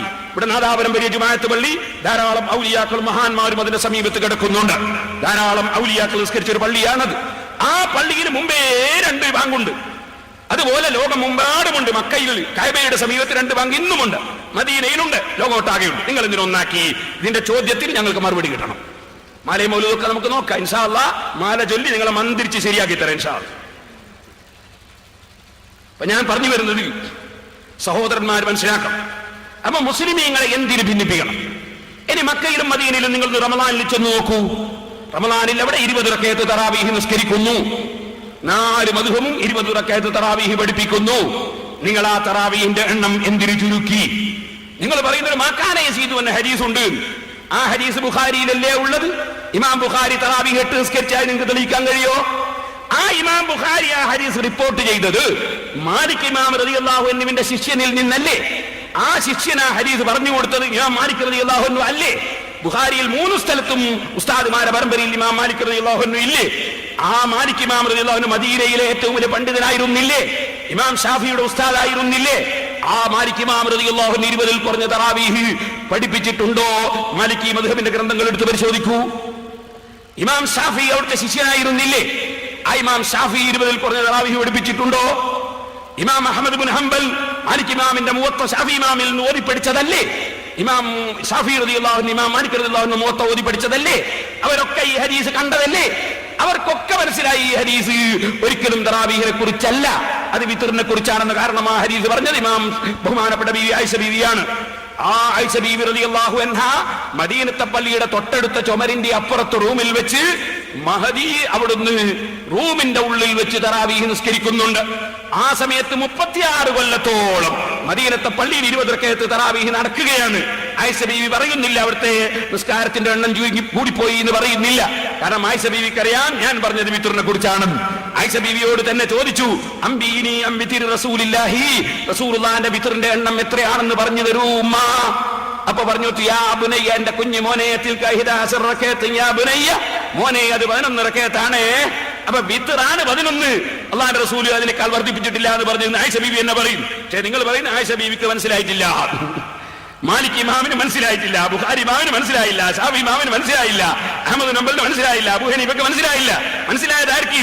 മനസ്സിലായത് നമ്മളെ ഈ ഷാർജ ഉസ്താദ്, അല്ലെങ്കിൽ ഏതോ ഒരു മൗലവി, അല്ലെ ഒരു മാഷിക്. എന്തൊരു ലോകമാണിത്! ഞാൻ ചോദിക്കട്ടെ, മക്കയിലും മദീനയിലും അള്ളാഹുവിന്റെ റസൂലിന്റെ കാലം മുതൽ ഇന്ന് വരെ നിസ്കരിച്ച ഒരൊറ്റ ഇമാമിനും തറാവീഹിന്റെ എണ്ണം മനസ്സിലായില്ല എന്ന് പറയണമെങ്കിൽ തലച്ചോറുണ്ടാകണം. 1400 കൊല്ലമായിട്ട് ഒരാൾക്കും തറാവീഹിന്റെ എണ്ണം മനസ്സിലായില്ല. നിങ്ങൾക്ക് രണ്ടാൾക്ക് മാത്രം മനസ്സിലായി എന്ന് വിശ്വസിക്കണമെങ്കിൽ ഞങ്ങൾ തലത്തോട് ഇവിടെ കൊണ്ടുപോയി വെക്കണം. ഞാൻ ചോദിക്കട്ടെ, മൂന്നാമത് ചോദിക്കട്ടെ, ലോകത്തുള്ള മുഴുവൻ ഭാഷക്കാരും മക്കയിലും മദീനയിലും വന്ന് ജുമാ നിസ്കരിക്കുന്നു.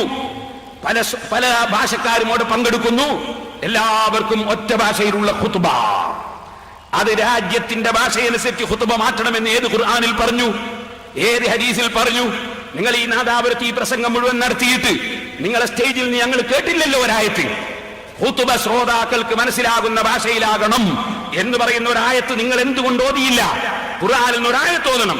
ഖുത്ബ ശ്രോതാക്കൾക്ക് മനസ്സിലാകണം എന്ന് പറയുന്ന ഒരായത്ത് ഖുർആനിൽ നിന്ന് നിങ്ങൾ ഓതിത്തന്നാൽ ഞാൻ പറയട്ടെ, പിന്നെ ബാക്കി നമുക്ക് അതിന്റെ ശേഷം പറയാം. ഖിയാമത്ത് നാൾ വരെ കഴിയോ നിങ്ങൾക്ക്? ഖുത്ബ ശ്രോതാക്കൾക്ക് മനസ്സിലാകുന്ന ഭാഷയിലായിരിക്കണം എന്ന് റസൂലുള്ളാഹിന്റെ ഹദീസിലുണ്ടോ? ആയത്തിലുണ്ടോ? നിങ്ങൾ സ്വന്തം മൗലവിമാര് പടച്ചുണ്ടാക്കിയൊരു വാദമല്ലേ അത്? നിങ്ങൾക്ക് മതം പറയാൻ എന്താണ് ഇവിടെ അധികാരം? മതം ഉണ്ടാക്കാൻ എന്താണ് അധികാരം? മൗലവിമാരെ അള്ളാഹു നിശ്ചയിച്ചിട്ടുണ്ടോ ഇവിടെ മതം ഉണ്ടാക്കാൻ? അള്ളാഹു പഠിപ്പിച്ച മതം മാറ്റിമറിക്കാൻ നിങ്ങൾക്ക് എന്താണ് അധികാരം? അള്ളാഹുവിന്റെ റസൂലിന്റെ സഹാബത്ത് ലോകമൊട്ടാകെ യാത്ര ചെയ്ത് അവർ ഇസ്ലാം മതം പ്രചരിപ്പിച്ചപ്പോൾ അവരിവിടെ ഉണ്ടാക്കിയ ഒരൊറ്റ പള്ളിയിലും അറബിയല്ലാത്ത ഭാഷയിൽ അവർ ഖുത്ബ നടപ്പാക്കിയില്ല. അവർ നിർമ്മിച്ച ഒരൊറ്റ പള്ളിയിലും അവർ പെണ്ണിനെ ക്ഷണിച്ചുകൊണ്ട് വന്നില്ല.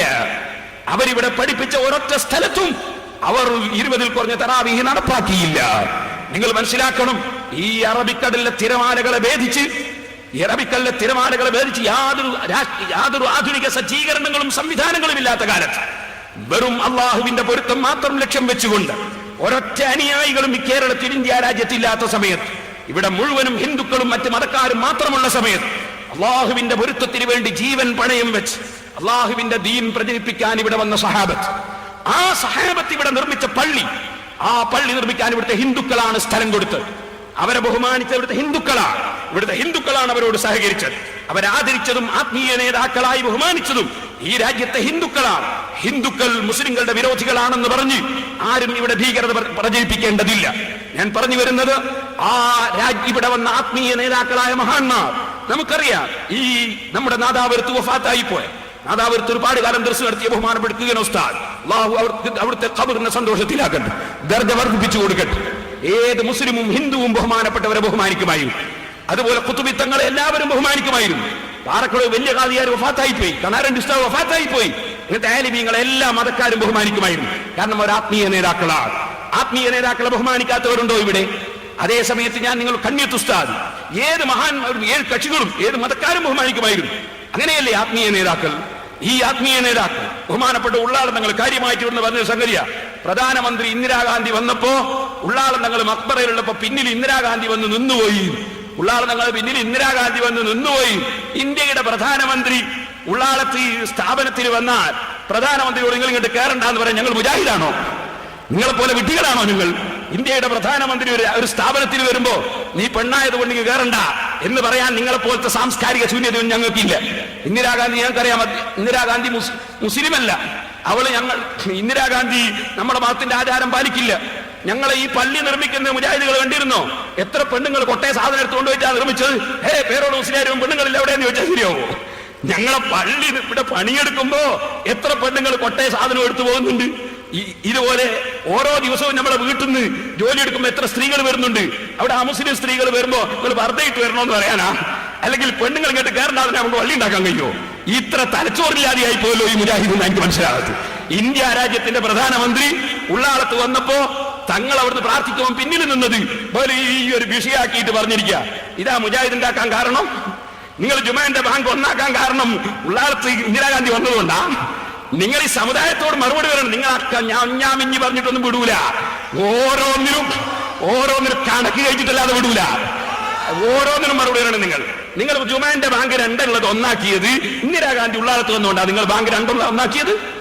മറുപടി പറയണം നിങ്ങൾ. സുബ്ഹാനല്ലാഹ്, ഇന്ത്യയിലെ പ്രധാനമന്ത്രിക്ക് എവിടെയാ പോയി കൂടാത്തത്? പിന്നെ നമ്മുടെ രാജ്യത്തിന് യാതൊരു വിലയില്ലേ? ഇന്ദിരാഗാന്ധി, ഞാൻ പറയട്ടെ, ഇന്ത്യയിലെ പ്രധാനമന്ത്രിയാണോ? ഇപ്പൊ ഇവിടുത്തെ കലക്ടർ, കോഴിക്കോട് കലക്ടർ ഒരു അമുസ്ലിം സഹോദരിയായിരിക്കും, അല്ലെ മുസ്ലിം സഹോദരിയായിരിക്കാം. അങ്ങനെ ഒരു സ്ത്രീ വന്ന് നമ്മളെ പള്ളി ഒന്ന് കാണണമെന്ന് കലക്ടർ പറഞ്ഞാല് കലക്ടർ ഒന്ന് ഇവിടെ കയറണ്ടെന്ന് അറിയാനാ? ഇവിടെ കലക്ടർ വന്നാൽ കയറാൻ സമയം കൊടുക്കും. അതിന്റെ പേരിൽ പെണ്ണുങ്ങളെ കൊണ്ടുപോയിട്ട് ഓഫീസിലിരുത്താൻ നിങ്ങളെ മൗലവിമാരെ ഓഫീസിലിരുത്താൻ എന്താ വകുപ്പ്? നിങ്ങൾ അതിന്റെ പേരിലാണോ ഇതുണ്ടാക്കുന്നത്? നിങ്ങൾ നമ്മൾ തമ്മിലെ തർക്കം അവിടെയല്ല. നിങ്ങൾ തമ്മിലെ തർക്കം പ്രധാനമന്ത്രിക്ക് ഒരു സ്ഥാപനത്തിൽ വന്നൂടെ എന്നുള്ളതല്ല. മുജാഹിദും സുന്നിയും തമ്മിലുള്ള തർക്കം. മുജാഹിദും സുന്നിയും തമ്മിൽ ആ വിഷയത്തിലുള്ള തർക്കം എന്താ? നിങ്ങൾ പറയുന്നത് പെണ്ണുങ്ങളെ പള്ളി കൊണ്ടുവരണം, എന്തിനാ? ജുമാ ജമാഅത്ത് പങ്കെടുക്കാൻ വേണ്ടി കൊണ്ടുവരണം. ഞങ്ങൾ പറയുന്നു അങ്ങനെ കൊണ്ടുവരണ്ട. അതെന്താ കാരണം? ഞങ്ങൾ പറയുന്നത് എന്താണ്? അഷ്റഫുൽ ഖൽഖ് സല്ലല്ലാഹു അലൈഹി വസല്ലം തങ്ങളാണ് ഞങ്ങൾക്ക് നേതാവ്. നിങ്ങൾ നേതാവാരാണ് ഞങ്ങൾക്കറിയില്ല. ഞങ്ങളുടെ നേതാവ് മുഹമ്മദ് നബി സല്ലല്ലാഹു അലൈഹി വസല്ലം ഞങ്ങളെ പഠിപ്പിക്കുന്നു, വബുയൂത്തുഹുന്ന ഖൈറുൽ ലഹുന്ന, സ്ത്രീകൾക്ക് നിസ്കരിക്കാൻ അവരുടെ വീടാണ് ഖൈറ്. വീടാണ് ഖൈറ് എന്ന് റസൂലുള്ളാഹി പറയുമ്പോ അത് സഹീഹാണെന്ന് ഇമാമിങ്ങളൊക്കെ പറഞ്ഞതിന്റെ പുറമെ നിങ്ങളെ ഏറ്റവും വലിയ നേതാക്കളായി നിങ്ങൾ പറയുന്ന അൽബാനി പറയുന്ന ആ ഹദീസ് സഹീഹാണ്, ഇബ്നു ബാസ് പറയുന്ന ആ ഹദീസ് സഹീഹാണ്, വിദേശത്തുള്ള എല്ലാ സലഫി പണ്ഡിതരും പറയുന്ന ഹദീസ് സഹീഹാണ്, തർക്കമില്ല. നിങ്ങളുടെ ഇബ്നു തൈമിയ, അയാളെ കാണും ഹദീസ് അറിയുന്നവർ ഒറ്റ ആളുമില്ല ഞങ്ങളുടെ പുസ്തകത്തിലുള്ളത്. ആ ഇബ്നു തൈമിയ ഇവിടെ മുത്തഫഖുൻ അലൈഹി, തർക്കമില്ലാത്ത ഹദീസാണ്. അപ്പൊ തർക്കമില്ലാത്ത ഹദീസാണെന്ന് നിങ്ങളെ പണ്ഡിതന്മാര് സമ്മതിച്ച ഹദീസിൽ വ്യക്തമായി പറയുന്നു, വബുയൂത്തുഹുന്ന ഖൈറുൽ ലഹുന്ന, സ്ത്രീകൾക്ക് നിസ്കരിക്കാൻ അവരുടെ വീടാണ് ഖൈറ്. ഈ ഖൈറ് എന്തിന് നിങ്ങൾ നിഷേധിക്കണം? ഈ ഖൈറും വിട്ട് നിങ്ങൾ സ്ത്രീകളെ എന്തിനു പള്ളിയെ കൊണ്ടുവരണം എന്നാണ് ഞങ്ങളുടെ ചോദ്യം. ആ ചോദ്യത്തിന് മറുപടി അറിയാൻ കഴിയാതിരിക്കുമ്പോ ഇന്ത്യയുടെ പ്രധാനമന്ത്രി ഉള്ളാളത്ത് വന്നിരിക്കുന്നു എന്ന് അതിന്റെ മറുപടി നല്ല ജോറ മറുപടിയായി. അതാണോ അതിന്റെ മറുപടി? ഞാൻ പറയട്ടെ, ഇവിടുന്ന് പ്രസംഗത്തിൽ പറയാ, 50 കൊല്ലത്തിലിടക്കാണ് ഈ പെണ്ണുങ്ങൾ വള്ളി പോണമെന്നുള്ള വാദം വന്നത്. ഇത് കാന്തപുരം പറഞ്ഞു എന്റെ സ്ക്രീനിൽ കാണിക്കാൻ. എന്ത് സ്ക്രീൻ? നിങ്ങൾ എന്താ കാണിച്ചത്? നിങ്ങൾ വിചാരിച്ച സ്ക്രീന് കാണുമ്പോഴേക്ക് സുന്നികൾ മേടിച്ചു പോന്നാ? ഞങ്ങൾ ഇങ്ങനത്തെ സ്ക്രീന് മാത്രമല്ല അപ്പുറവും കണ്ടവരാ ഞങ്ങൾ. നിങ്ങളൊരു കാര്യം മനസ്സിലാക്കണം, ഇത് അങ്ങനെ വെയിലത്ത് മുളച്ച സാധനം, ഈ തീയിൽ മുളച്ച സാധനം വെയിലത്ത് വാളൂല എന്ന് പറഞ്ഞില്ലേ? ഞങ്ങൾ ഇവിടെ നിങ്ങളെ പോലത്തെ ഓരോരുത്തരെയും ഇരുത്തന്റെ അടുത്ത് ഇരുത്തിയിട്ട് തന്നെ ഈ പരിപാടിക്ക് നടക്കുന്നത്. ഈ കാര്യം നിങ്ങൾ ഓർമ്മിച്ചോളൂ. നിങ്ങളറിയോ, ഇത് നാദാപുരം, ഇത് നല്ല മഹാന്മാര് ജീവിച്ചു വന്ന സുന്നത്ത് ജമാഅത്തിന്റെ കേന്ദ്രമാണ്. സുന്നത്ത് ജമാഅത്തിന്റെ ഈറ്റിലും പോറ്റിലുമാണ് നാദാപുരം. അതേ സമയത്ത് നിങ്ങൾ 50 കൊല്ലം കിടത്തി ചികിത്സിച്ച സ്ഥലമല്ലേ കുറ്റ്യാടി? ആ കുറ്റ്യാടിയിൽ വന്ന് 40 ദിവസം വയല് പറഞ്ഞിട്ട് നിങ്ങളെ മുഴുവൻ മൗലവിമാരെയും ഞാൻ വിളിച്ചിട്ട് ഒരൊറ്റ മൗലവി ഞാനുമായി നേരിടാൻ ഇന്നുവരെ വന്നോ? നിങ്ങൾ ഇവിടെ വന്നിട്ട് ഈ ഹൂക്കളകാൻ നിങ്ങളുടെ ആ ഈറ്റില്ലവും പോറ്റില്ലവും തകരുമ്പോ അവിടെ വന്ന് പറഞ്ഞുകൂടായിരുന്നു ഈ വിഷയം? ഞാൻ ആ ഭാഗത്തേക്ക് കടക്കുന്നില്ല. നിങ്ങൾക്കൊരു കാര്യം പറയട്ടെ. ഇതാരാ? കേരളത്തിൽ ആദ്യമായി പള്ളി പോയ പെണ്ണാണ്. ഫോട്ടോ ഇത് മുജാഹിദിന്റെ പുടവ വനിതാ മാസിക. ഇതില് ആരാണത്? ഈ പാദധന്യം കേട്ടോളെ, വെള്ളാറമ്പാറ ഖദീജക്കുട്ടി കേരളത്തിൽ ആദ്യമായി അള്ളാഹുവിന്റെ പള്ളിയിൽ പോയി ആരാധന കർമ്മങ്ങൾ പങ്കെടുത്ത 2 മുസ്ലിം വനിതകളെ ഇവിടെ പരിചയപ്പെടുക. ഒന്ന് ഖദീജക്കുട്ടി, പിന്നെ ഒന്ന് പി.കെ. ആമിന. 2 ആളാ ആദ്യമായിട്ട് സഹാബത്തിന്റെ കാലത്ത് ഇസ്ലാം മതം വന്ന ഇവിടെ ആദ്യമായിട്ട് പള്ളിയിൽ പോയ 2 പെണ്ണുങ്ങൾ. ഒന്ന് ഖദീജക്കുട്ടി, ഒന്ന് ആമിന. എന്നാ ഖദീജക്കുട്ടി എന്താ പോവാൻ കാരണം ഇതിൽ പറയുന്നുണ്ട്, കേട്ടോളെ. ഇസ്ലാഹി തറവാട്ടിലെ പ്രമുഖ പണ്ഡിതന്മാർ ഇടയ്ക്കിടെ ഖദീജക്കുട്ടിയെ സന്ദർശിക്കാറുണ്ട്. എങ്ങനെ? ഖദീജക്കുട്ടി പള്ളിയിലെത്തി എങ്ങനെയാന്നാ പറയുന്നത്. ഖദീജക്കുട്ടി വീട്ടിലിരിക്കുന്ന ഖദീജക്കുട്ടി എങ്ങനെയാ പള്ളിയിലെത്തിയത് എന്നുള്ളത് നിങ്ങളെ പുടവേൽ നിങ്ങൾ എഴുതിയതാ, ഞങ്ങളാരും എഴുതിയല്ല. എങ്ങനെയാ എത്തിയത് കേട്ടോളി. ഇസ്ലാഹി തറവാട്ടിലെ പ്രമുഖ പണ്ഡിതന്മാർ ഇടയ്ക്കിടെ ഖദീജക്കുട്ടിയെ സന്ദർശിക്കാറുണ്ട്. ഇക്കൂട്ടത്തിൽ KNM സംസ്ഥാന സെക്രട്ടറി AP അബ്ദുൽ ഖാദർ മൗലവിയെ അവർ പ്രത്യേകം പേരെടുത്തു പറഞ്ഞു. നമ്മളെ മുജാഹിദ് ബോയ്സ് പറഞ്ഞല്ലോ, കക്ഷം പഠിക്കലിന്റെ ഉപജ്ഞാതാവ് എന്ന് പറഞ്ഞില്ലേ, അയാൾ ഇടക്കിടക്ക് വരുമ്പോഴും ആരടുത്ത്, ഖദീജക്കുട്ടിന്റെ അടുത്ത്. എന്നിട്ടോ പേരെടുത്ത് പറഞ്ഞു. ഈ അടുത്ത് ഏതാനും മാസങ്ങൾക്ക് മുമ്പ് അദ്ദേഹം വന്ന് കുശലാന്വേഷണം നടത്തിയിരുന്നു. ഖദീജക്കുട്ടിയോട് കുശലാന്വേഷണം. ആര്? AP അബ്ദുൽ ഖാദർ മൗലവിയെ ഇങ്ങനെ കുശലാന്വേഷണം നടത്തിയിട്ട് ഖദീജക്കുട്ടി പറയാ, ഖദീജക്കുട്ടിയോടൊപ്പം ആദ്യഘട്ടത്തിൽ പള്ളിയിൽ പോയിരുന്നവരിൽ ജീവിച്ചിരിക്കുന്ന ഏക സ്ത്രീ ഒതായിലെ P.K. ആമിനയാണ്. അവർ പല സ്ത്രീകളെയും ഇക്കാര്യത്തിൽ ബോധവൽക്കരണം ദത്തശ്രദ്ധയായിരുന്നു. ഇങ്ങനെ എന്ത് ചെയ്തു?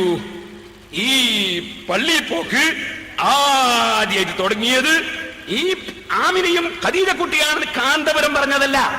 നിങ്ങളെ പത്രമാ കൊണ്ടുവന്നിട്ട് ഈ സ്ക്രീനിൽ കാണിക്കേണ്ടത്. ആരാദ്യം നിങ്ങൾ എഴുതി വെച്ചിട്ടുണ്ട്, അതാ കാണിക്കേണ്ടത്. കാന്തപുരം പറഞ്ഞു. കാന്തപുരം പറഞ്ഞത് വിഷയം ശരിയല്ലേ? ഇങ്ങനെ പള്ളിയിൽ സ്ത്രീകൾ പോകണം എന്ന് പറയുന്ന ഒരാശയം, അങ്ങനെ ഒരാശയം മുൻകാലത്ത് ആരെങ്കിലും പറഞ്ഞിരുന്നോ? ഇവിടെ ഹനഫി മദ്ഹബിന്റെ കിതാബ് നോക്കിയാൽ പച്ച ഹറാമാണ് എന്നല്ലേ ഇമാം ഖസാനിയെ പോലുള്ളവർ പറഞ്ഞത്. കറാഹത്ത് എന്ന് പറഞ്ഞാലും ഹറാമാണെന്ന് പറഞ്ഞാലും എന്ത് പറഞ്ഞാലും പോകണ്ട എന്നതിനുണ്ടോ തർക്കം? പോകണ്ട എന്നതിൽ ആർക്കാണ് തർക്കം? എന്നിട്ട് സുബ്ഹാനല്ലാഹ്, എന്തിന് പെണ്ണുങ്ങൾ പള്ളിയിൽ പോകണം എന്നൊരു നിയമം കൊണ്ടുവന്നിട്ട് അതിന് തെളിവ് ഉള്ളാളത്തെ മഖ്ബറയുടെ സമീപത്ത് ഇന്ദിരാഗാന്ധി വന്നിരിക്കുന്നു. ഇതാണോ ഖുർആൻ? ഇതാണോ ഹദീസ്? മുസ്ലിം ലോകത്തെ നിങ്ങൾ എന്തിന് ഭിന്നിപ്പിക്കുന്നു? ഇതാണ് ഞങ്ങൾക്ക് അറിയേണ്ടത്. ഇൻഷാ അല്ലാഹ് ഞാൻ പറയാം. പെണ്ണുങ്ങൾ പള്ളിയിൽ പോകുന്നതിനെ സംബന്ധിച്ച്, ജമാഅത്തിന് പോകുന്നതിനെ സംബന്ധിച്ച് ഞങ്ങൾ പറയേണ്ട യാതൊരു ആവശ്യമില്ല. നിങ്ങളുടെ സെലഫികളായ നേതാക്കൾ, ഉദാഹരണത്തിന് നോക്കൂ, Ibn Baz, Abdul Aziz Ibn Baz, മൗലിദ് വയ്ക്കാൻ പാടില്ല ഫത്വ കൊടുത്ത ആളല്ലേ അദ്ദേഹം? സൗദി അറേബ്യയിലെ ഗ്രാൻഡ് മുഫ്തി അല്ലേ അദ്ദേഹം? സലഫി പണ്ഡിതനല്ലേ അദ്ദേഹം? അദ്ദേഹം അൽ മുസ്ലിമൂൻ 1997 ജനുവരി 24 അതിൽ അയാൾ എഴുതുന്നു, നോക്കൂ, സലാത്തുൽ മർഅതി ഫീ ബൈതിഹാ ഖൈറുൽ ലഹാ വ അഫ്ളൽ. സ്ത്രീകൾക്ക് അവരുടെ വീട്ടിൽ വെച്ച് നിസ്കരിക്കലാണ് ഖൈറും ശ്രേഷ്ഠതയും. നിങ്ങൾ ആലോചിച്ച് നോക്കൂ. പക്ഷേ നിങ്ങൾക്കിവിടെ യുക്തിവാദികളെയും നിരീശ്വരവാദികളെയും തൃപ്തിപ്പെടുത്താൻ വേണ്ടി നിങ്ങൾക്ക് പള്ളിയിൽ സ്ത്രീകളെ കൊണ്ടുവരണം, എന്നിട്ട് മുസ്ലിമുകളെ ഭിന്നിപ്പിക്കണം. എന്തിനീ ഭിന്നിപ്പ് നടത്തണം? സഹോദരന്മാരെ, ഞാൻ ചുരുക്കി പറയട്ടെ. പള്ളി, അല്ലാഹുവിന്റെ പള്ളിയിൽ ആര് ആരാധിക്കണം, എങ്ങനെ ആരാധിക്കണം, ആ കാര്യങ്ങളൊക്കെ ഞാൻ മുമ്പ് പല ആളുകളിലും പറഞ്ഞിട്ടുണ്ട്. അതുകൊണ്ട് ഇപ്പോൾ വിശദീകരിക്കുന്നില്ല, പറഞ്ഞ വിഷയത്തിലേക്ക് തന്നെ പോകുന്നു. നിങ്ങൾക്ക് കേൾക്കണോ? ഒതായി പള്ളിയിലാണ് ആദ്യമായി സ്ത്രീകൾ പള്ളിയിൽ പോയ സ്ഥലം ഒതായി. എന്നാ ഒന്നുകൂടി ഞാൻ പറയാം. ഈ ഒതായിലാണ് ആദ്യമായി പള്ളിയിൽ വെച്ച് ബലാത്സംഗം നടന്നത്. ആദ്യമായി ആമിനക്കുട്ടിയും ഫാത്തിമക്കുട്ടിയല്ലേ പോയത്? അപ്പള്ളിയിലാണ് ആദ്യമായി പള്ളിയിൽ ബലാത്സംഗം നടന്നത്. നിങ്ങൾക്ക് സംശയമുണ്ടോ? മൗലവി പറയുന്ന പേരോട് അബ്ദുറഹ്മാൻ സഖാഫി വന്നാല് ഫോട്ടോ കോപ്പി വിതരണം ചെയ്യും, എന്നിട്ട് പൈസ ഉണ്ടാക്കൂ. മൂപ്പര് ഷാർജയെ പോയത് എന്തിനാണെന്നറിയോ? കഅബ ഉള്ളതുകൊണ്ടാടാ. മൂപ്പര് നാട് വിട്ട് ഷാർജയെ പോയത്. നിങ്ങൾ എന്തിനാ മൗലവി ഷാർജയെ പോയത്? എന്തിനാ ഷാർജയെ കഅബ ഉണ്ടാവും? എന്തിനാ പോയത് ഷാർജയിൽ? പണം ഉണ്ടാക്കാനല്ലേ? പണം ഉണ്ടാക്കാൻ വേണ്ടി നാടും വിട്ടുപോയ മൗലവി പറയാ, പേരോട് നാട്ടിൽ നിന്നിട്ട് ഫോട്ടോ കോപ്പി എടുത്ത് പണം ഉണ്ടാക്കും. ഞാൻ പണം ഉണ്ടാക്കുന്നത് കാണാനുണ്ട് ഇവിടെ ഒക്കെ, കേട്ടോ. അതിവിടെ കാണാനുണ്ട്. നിങ്ങളെ പോലെ ബാറ്റിൽ ആക്കിയിട്ട് പിന്നെ അവസാനം ടാങ്കിക്ക് വകുപ്പുണ്ടാക്കലല്ല. അതുകൊണ്ട് വേണ്ടാത്തതൊന്നും പറയണ്ട, ആവശ്യമുള്ളത് പറഞ്ഞാൽ മതി. ഞാൻ അതൊക്കെ വിട്ടതായിരുന്നു. രണ്ടാമത് എന്നെ കൂടെ ഒന്നും തുടങ്ങിക്കണ്ട. ഞാൻ പറഞ്ഞു വന്നത് നിങ്ങൾ ആലോചിക്കണം. ഈ മൗലവി പറയുന്നത് ഫോട്ടോ കോപ്പി കൊടുക്കും. നിങ്ങൾക്ക് എന്താ ഇത്ര ഒരു ബേജാറ് ഞാൻ ഫോട്ടോ കോപ്പി കൊടുക്കുമ്പോ? അതുപോലെ പേരോട് ഒരു പച്ചക്കള്ളമാണ് എന്ന് പറയും. നിങ്ങൾ എന്തിനാ ബേജാറെന്ന്? പച്ചക്കള്ളല്ലേ? സത്യം നിങ്ങൾ തെളിയിച്ചാ പോരെ? ഞാൻ നിങ്ങളെ വിളിക്കുന്നില്ലേ? ഞാൻ നിങ്ങളെ വിളിക്കുന്നത് പച്ചക്കള്ളവാണെന്ന് പേരോട് പറയും. നിങ്ങൾ ബേജാറാന്ന് പച്ചക്കള്ളവാണ് എന്ന് പേരോട് പറയും. ഞാൻ പച്ചക്കള്ളവാണെന്നെങ്കിൽ നിങ്ങൾ പറയുന്നത് അവന് ആഹ് വരെ പച്ചക്കള്ളവാണ്, യാതൊരു തർക്കമില്ല. ഇനി നിങ്ങൾക്ക് അതല്ലാതെ തെളിയിക്കാനുണ്ടോ? വരൂ, നമുക്ക് നേരെ നന്നായിട്ട് സംസാരിക്കാമല്ലോ. പരസ്യമായിട്ടായിരിക്കണം, പിന്നെ എല്ലാവരും കേൾക്കണം. പിന്നെ അവിടെ മൂടി വെക്കാനൊന്നും പാടില്ല. പരസ്യമായിട്ട് എല്ലാവരും കേൾക്കുന്ന രൂപത്തിലായിരിക്കും ഞാൻ വിളിക്കുന്നു. ഞാൻ നിങ്ങളോട് പറയട്ടെ, ഞാൻ ഇപ്പൊ ഒരു ഫോട്ടോ കോപ്പി തരണം. ആരും പൈസ കൊടുത്ത് വെറുതെ വാങ്ങണ്ട, വേണമെങ്കിൽ വാങ്ങിയാൽ മതി, വേണമെങ്കിൽ വാങ്ങിയാൽ മതി. ഈ ഫോട്ടോ കോപ്പി എല്ലാവർക്കും ഒന്നും തരാനില്ല, കുറച്ചേ ഉള്ളൂ. എന്തിനാണെന്ന് ചോദിച്ചാൽ ഇത് അത്യാവശ്യം മുജാഹിദുകൾ അവിടെയും ഇവിടെയും ഇരുന്നിട്ട് എന്താ കള മാല, എന്താ കള ഒലുത് നീക്കുന്ന മൗലവിമാരുണ്ടാവും. ആ മൗലവിമാരെ ചെറിയ ഇതിന് ഒരു മണപ്പിച്ചു കൊടുക്കാൻ, ഒന്ന് മണപ്പിച്ചു കൊടുക്കാൻ നിങ്ങളെ കയ്യിലുണ്ടാകാം. ഇതിലെന്താ ഉള്ളത്? ഒന്ന് ഉമർ മൗലവിയുടെ മാല. മുഹീദ്ദീൻ മാല ചെല്ലിയാ കാഫിറാവും. ഉമർ മാല ചെല്ലിയാലോ സ്വർഗത്ത് കിടക്കും. ഉമർ മൗലവിന്റെ മാല. ഈ ഉമർ മൗലവിന്റെ മാല എങ്ങനെ? ഞാൻ ഒന്ന് കേൾപ്പിക്കാം. അയാളെ ഫോട്ടോ വെച്ചിട്ട് ആ മാല അങ്ങനെ ഉണ്ടല്ലേ. നമ്മുടെ ഈ അയ്യപ്പ ഭക്തന്മാരൊക്കെ ഫോട്ടോ വെച്ചുകൊണ്ട്, അത് അവരെ മതത്തിന്റെ ആചാരാണ്. ഇവര് ഈ ഫോട്ടോ വെച്ചിട്ട് ആ മാല. നമ്മളെ മുഹീദ്ദീൻ മാലൊന്നും ഫോട്ടോ ഒന്നുമില്ല. എന്നിട്ട് മാല മർഹൂം കെ ഉമർ മൗലവി. അവിടെ തന്നെ എനിക്ക് സംശയമുണ്ട്, മർഹൂം റസൂലുള്ള ഇങ്ങനെ ആളുകളെ പേരോരോ മർഹൂം എന്നറിയാറുണ്ടോ? മൗലവി ആലമുസ്സലാത്ത് റസൂലുള്ള ചൊല്ലിയിട്ടുണ്ടോ? ഞാൻ ചോദിക്കുന്നത്, മർഹൂം എന്ന് റസൂലുള്ള മരണപ്പെട്ടവരുടെ പേര് പറയുമ്പോൾ മർഹൂം എന്ന് പറയാറുണ്ടോ മൗലവി? ഉണ്ടെങ്കിൽ കൊണ്ടുവാ, കാണിക്കാൻ ഹദീസ്. മർഹൂം എന്ന് റസൂലുള്ള പറയാറുണ്ടായിരുന്നു, ഹദീസ് കൊണ്ടുവാ. നിങ്ങൾക്ക് എന്തും പറയാൻ ഞങ്ങൾക്കൊന്നും പറഞ്ഞൂടല്ലേ? അത് നോക്കാൻ മതി. മർഹൂം കെ ഉമർ മൗലവി. കേട്ടോളൂ, മാല കേട്ടോളൂ. സ്വർഗത്തിലേക്കു കൂതിച്ച ഹോ ചേതന വേദന ശാന്തിതൻ സായുജ്യമാകുവാൻ സ്വാർത്ഥമാം ജീവിതം നൽകി ദരിദ്രയിലേക്കു സമ്മാനമായി സൽചരിത്രമായി. ഇത് ഉമർ മൗലവിന്റെ മാലയാ. ഈ മാലന്റെ തുടക്കം തന്നെ സ്വർഗത്തിലേക്കു കൂതിച്ച ഹോ ചേതന. ഉമർ മൗലവി സ്വർഗത്തിലേക്ക് ഒരൊറ്റ കുതിക്കല. അപ്പൊ ഫോട്ടോ എടുക്കാനുണ്ടായി നമ്മളാരി ഹുസൈൻ സെൽഫി. എന്തിന്? ഉമർ മൗലവി സ്വർഗത്തിലേക്ക് കുതിക്കുമ്പോ ക്യാമറയും കൊണ്ട് ഇങ്ങനെ, അത് CD യിൽ എന്തേ കാണിക്കാൻ ഞാൻ ഒന്ന് കണ്ടുകൂടായിനോ? ഉമർ മൗലവി സ്വർഗത്തിലേക്ക് കുതിക്കുന്ന സുന്നികളെ കാണിച്ചു കൊടുത്താൽ നാദാവർ മുഴുവൻ മുജാഹിദാവില്ലായിരുന്നോ? ഓ മൗലവിമാരെ, ഞാൻ നിങ്ങളോട് ചോദിക്കുന്നു, ഉളുപ്പുണ്ടോ നിങ്ങൾക്ക്? ഈ സ്വർഗത്തിലേക്കു കൂതിച്ചോ ചേതന, നിങ്ങളെ അൽ-ഇസ്ലാഹി മാസിക 2000 ഏപ്രിൽ ഇത് പ്രസിദ്ധീകരിച്ചിട്ട് ഞാൻ അതിനെതിരെ സംസാരിക്കുന്നത് വരെ നിങ്ങളെ കൊണ്ട് കൊടുക്കാൻ ഞാൻ പറയും അയില. ഞാൻ അതിനെതിരെ സംസാരിക്കുന്നത് വരെ നിങ്ങൾ അതിനനുസരിച്ച് മിണ്ടിയോ? ഞാൻ പറയട്ടെ. അപ്പൊ സ്വർഗത്തിലേക്ക് ഒരൊറ്റ കുതിക്കല. എന്നാ മുജാഹിദിന്റെ വിചിന്തനം ജനുവരി 2002 അതിന്റെ കോപ്പി എന്റെ സൈഡിൽ തന്നെ കൊടുക്കുന്നുണ്ട്. അതിൽ പറയുന്നത് സ്വർഗത്തിലേക്ക് പോയി ഒരാളെ പറ്റിയും പറയാൻ പാടില്ല എന്നാ. കേട്ടോളെ, മുസ്ലിങ്ങളെ സംബന്ധിച്ചിടത്തോളം ബാഹ്യമായ കാഴ്ചയിൽ എത്ര നല്ലവനായി മരിച്ചാലും അവന്റെ അന്ത്യാവസ്ഥ എങ്ങനെയായിരിക്കുമെന്ന് നിർണയിക്കുവാൻ സാധ്യമല്ല. അള്ളാഹു അവന്റെ റസൂലോ സാക്ഷ്യം വഹിക്കാത്ത ഏതെങ്കിലും വ്യക്തിയെ പറ്റി അവൻ സ്വർഗാവകാശി എന്ന് പറയാനും വിശ്വസിക്കുവാനും പ്രചരിപ്പിക്കുവാനും പാടില്ല. അപ്പൊ വിചിന്തനം തന്നെ മാസികയിൽ മുജാഹിദ് പറയുന്നത് ഒരാളെ പറ്റിയും സ്വർഗത്തിലാന്ന് പറയാൻ പാടില്ല. എന്നാ ഉമർ മൗലവിന്റെ മാലന്റെ തുടക്കം തന്നെ സ്വർഗത്തിലേക്കു കൂതിച്ച ഓ ചേതന വേദന ശാന്തിതൻ സായുജ്യമാകുവാൻ. നിങ്ങളിങ്ങനെ ആയിപ്പോയില്ല നമ്മളെ വേദന, കേട്ടോ. നിങ്ങളിങ്ങനെ ആയിപ്പോയല്ലോ എന്നുള്ള വേദന നമുക്കിതാ. മാല ഒന്ന് കിടന്നോട്ടെ നമ്മളെ CD യിൽ. മാല, ഉമർ മൗലവിന്റെ മാല. ഇനി നിങ്ങൾക്കൊന്ന് വെക്കണം, ഇതിൽ വിതരണം ചെയ്യുന്ന സംഗതികളെ ഞാൻ വായിക്കുന്നത്. പിന്നെ ഒന്ന് വിതരണം ചെയ്യുന്ന അറിയോ? ഇതിൽ വേറെയും പലതുണ്ട് മാലയില്. പിന്നെ പറയുന്നത് അറിയോ? കേരളം ഉണ്ടാക്കിയ ഉമർ മൗലവി എന്നാ. അള്ളാഹ് ഖുർആനിൽ ആദ്യമായിട്ട് ഇറക്കിയ ആയത്ത് അള്ളയാണ് സൃഷ്ടിച്ചെന്നാ. സൃഷ്ടിച്ചവനായ അള്ളാഹുവിന്റെ പേര് കൊണ്ട് തുടങ്ങി ഓതണം. ആദ്യമായിട്ട് അള്ളാഹ് ഇറക്കുന്ന ആയത്താണ്. പഠിച്ചത് അള്ളയാണ്, പഠിച്ചവൻ അള്ളയാണ്. എന്നാൽ അതുകൊണ്ട് തന്നെ പഠിച്ചവന്റെ പേര് പറഞ്ഞ് ഓതണം. അതുകൊണ്ട് ആ ബിസ്മി ഓതിയിട്ട് നമ്മളെ ഭാത്തിയൊക്കെ ഉണ്ടാകുക. നിങ്ങളൊന്ന് നോക്ക്, മുജാഹിദിന്റെ അരിയ പള്ളിയിൽ, ഇവിടെ എങ്ങനെ നിങ്ങൾക്ക് അറിയില്ല, മുജാഹിദിന്റെ പള്ളിയിൽ ബിസ്മി ഓതൂല. ബിസ്മി ഓതൂല.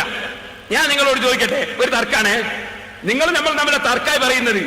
നിങ്ങൾ നമ്മൾ നമ്മളെ തർക്കം. നാദാപുരം ജുമാഅത്ത് പള്ളിയിൽ ബിസ്മി ഓതുന്നു, ഈ സിറാജുൽ ഹുദ പള്ളിയിൽ ബിസ്മി ഓതുന്നു, ഞങ്ങളെ പള്ളികളിലൊക്കെ ബിസ്മി ഓതുന്നു. നിങ്ങളെ പള്ളിയിൽ ബിസ്മി ഇല്ല.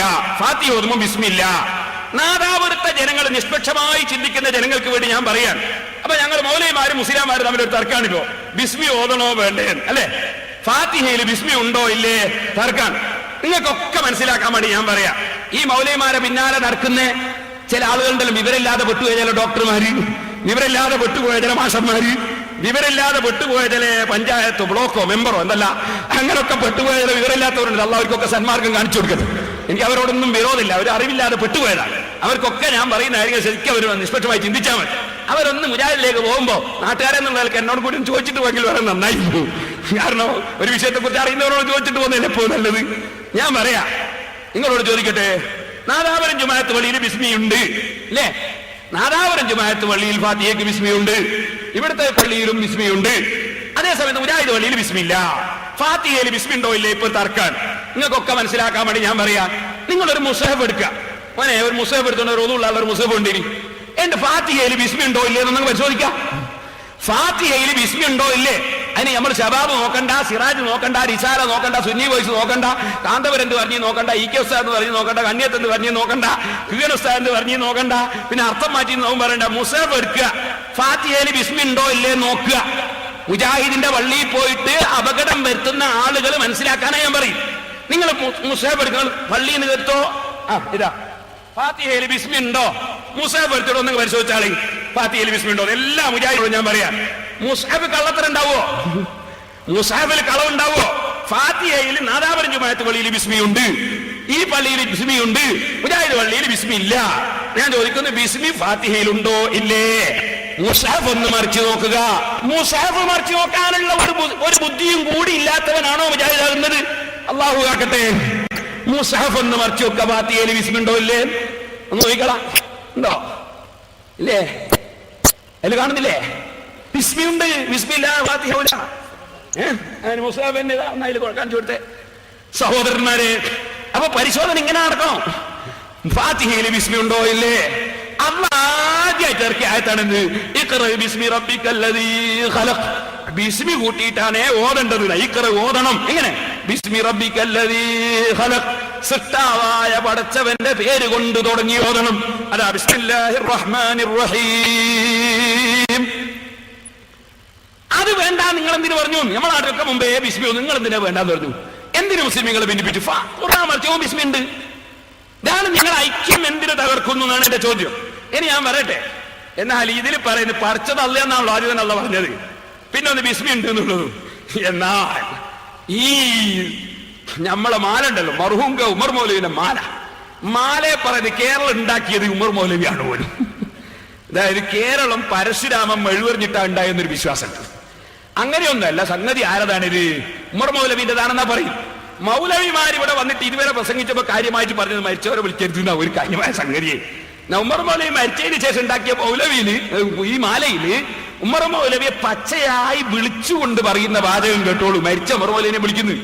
നിങ്ങൾ സുന്നിന്ന് മുജാഹിദിലേക്ക് വരാനല്ലേ ഞങ്ങളെ ക്ഷണിക്കുന്നത്? ഞങ്ങൾ അങ്ങ് വരുമ്പോ അവിടെ ഇതിനെക്കാളും കച്ചറയിലിപ്പോ കാണുന്നത്. അതുകൊണ്ടാണ് ഞാൻ ചോദിക്കുന്നത്, കേട്ടോളെ. പരശുരാമന്റേതു കഥയെങ്കിൽ ദക്ഷിണ, കേരളം നിന്റേതു മാത്രമല്ലേ ഗുരോ. ആരെയും വിളിച്ചേ ഗുരോന്ന്? മരിച്ച ഉമർ മൗലവിനെ ഞാൻ വിളിച്ചേ ഗുരോ. ഇതെന്താ പറയുന്നത്? പരശുരാമന്റേതു കഥയെങ്കിൽ ദക്ഷിണ, കേരളം നിന്റേതു മാത്രമല്ലേ ഗുരോ. അപ്പൊ പരശുരാമന്റെ കഥ, പിന്നെ കേരളം ആരതാ? അത് ഉമർ മൗലവിൻ്റെത്. ഗുരോ എന്ന് പറയുന്നതിന്റെ അറബിയാണ് ശൈഖേ എന്ന് പറയുന്നത്. ഞങ്ങൾ ശൈഖേ എന്ന് വിളിച്ചാൽ ശിർക്ക്, ഗുരോ എന്ന് മലയാളത്തിൽ വിളിച്ചാൽ തൗഹീദ്. നിങ്ങൾ ആലോചിച്ച് നോക്ക്. എന്നിട്ട് ഇതിന് പറയാം, പിന്നെ മൂപ്പർക്ക് എന്താ ഉള്ളത് അറിയോ? പരാശ്രയം കൂടാതെയുള്ള നിൻ യാത്രയിൽ പൈസയില്ലാതെ വിഷമിച്ചത് എത്രയോ. ഉമർ മൗലവിനോട് പറയാണ്, നിങ്ങൾ പരാശ്രയില്ലാത്ത ആളാണ്. അള്ളാന്റെ സിഫത്താണല്ലോ അല്ലാഹു സമദ്. അള്ളാഹ് വേറെ ആരോടും ആശ്രയമില്ലാത്തവനാണ്. അള്ളാഹുവിലേക്കെല്ലാം ആശ്രയിക്കുന്നു. അതെന്നെ പിന്നെ പറയുന്നത് പരാശ്രയില്ലാത്ത ആളാണ് ഉമർ മൗലവി. പിന്നെ പറയുന്നത് എന്താണ്? സ്വർഗലോകം മൂപ്പന്റെ കൈയിന്റെ ഉള്ളിലാ. സുന്നികളെല്ലാം കുടുങ്ങി തന്നെ കേട്ടോളി. സ്വർലോകം കൈക്കുള്ളിലാക്കി ജീവിക്കവേ എങ്ങനെയങ്ങു സമ്പാദിച്ചു ഭൂമിയെ. മൂപ്പര് സ്വർഗലോകം കൈക്കുള്ളിലാക്കിയിട്ട് ഇങ്ങനെ ജീവിക്കുകയാണ്. മൂപ്പരെ കൈയിന്റെ ഉള്ളിലാണ് സ്വർഗം. സുന്നികൾ കുടുങ്ങി തന്നെ. വാച്ച്മാനായിട്ടുണ്ടാവും ഈ സെൽഫിയ. അപ്പൊ കുടുങ്ങിയെന്നല്ലേ നമ്മള്. അപ്പോ അതാണ് അൽ-ഇസ്ലാഹി മാസിക 2000 ഏപ്രിൽ. ഇനി ഇവരെ മൗലിദുണ്ട്, അത് ഞാനിപ്പോ പ്രസിദ്ധീകരിക്കുന്നില്ല, അത് പിന്നെ കൊടുക്കാം. മൗലിദിൽ പിന്നെ ഉമർ മൗലവിനെ വിളിച്ചിട്ട് പ്രാർത്ഥനയുണ്ട്. അതിന്റെ പുറമെ ഉമർ മൗലവി ലോകത്ത് ഒരു തെറ്റ് ചെയ്യാത്ത ആളാന്ന് പറയുന്നുണ്ട്. ഇബ്രാഹിം നബിനെ പോലത്തെ ആളാണ്. ഖലീലുല്ലാഹി ഇബ്രാഹിം നബിയെ പോലത്തെ ആളാണ് ഉമർ മൗലവീന മൗലൂദ് പറയുന്നത്. ഇതെല്ലാം വിശ്വസിക്കണല്ലേ ഞങ്ങള്? അയ്യോ, ഇതൊക്കെ ഞങ്ങൾ വിശ്വസിക്കണം അല്ലേ? കുറച്ച് പ്രയാസമുണ്ട് കേട്ടോ. ഇനി ഞാൻ പറയട്ടെ, ഇതാണ് ഒരു ഫോട്ടോ കോപ്പി. പിന്നൊരു ഫോട്ടോ കോപ്പി എന്താണെന്നറിയോ? മുജാഹിദ് സ്ത്രീ ഖതീബ് ബലാത്സംഗം, ഇതിന്റെ ഫോട്ടോ കോപ്പിയാ. അതെന്താ സംഭവം? ഞാൻ പ്രസംഗത്തിൽ കടക്കുന്നതിന് മുമ്പ് ഇതൊന്നും ആദ്യം പറയാം നിങ്ങൾക്ക് വാങ്ങാൻ വേണ്ടി. ഇതിലൊന്ന്, സ്ത്രീകൾ പള്ളിയിൽ പോലും നിർബന്ധമാണെന്ന് മുജാഹിദിന്റെ നേതാവ് MCC അഹമ്മദ് മൗലവി പറയുന്നു. മുസ്ലിം സ്ത്രീകൾക്ക് അവകാശമുണ്ടോ എന്ന പുസ്തകത്തിൽ അതിന്റെ ഫോട്ടോ കോപ്പിയാണ് ഒന്ന്. പോലെ നിർബന്ധമാണ്, പോകുന്നില്ലെങ്കിൽ അടിച്ചു പറഞ്ഞേക്കണമെന്നാ പള്ളിയിലേക്ക് പെണ്ണുങ്ങളെ.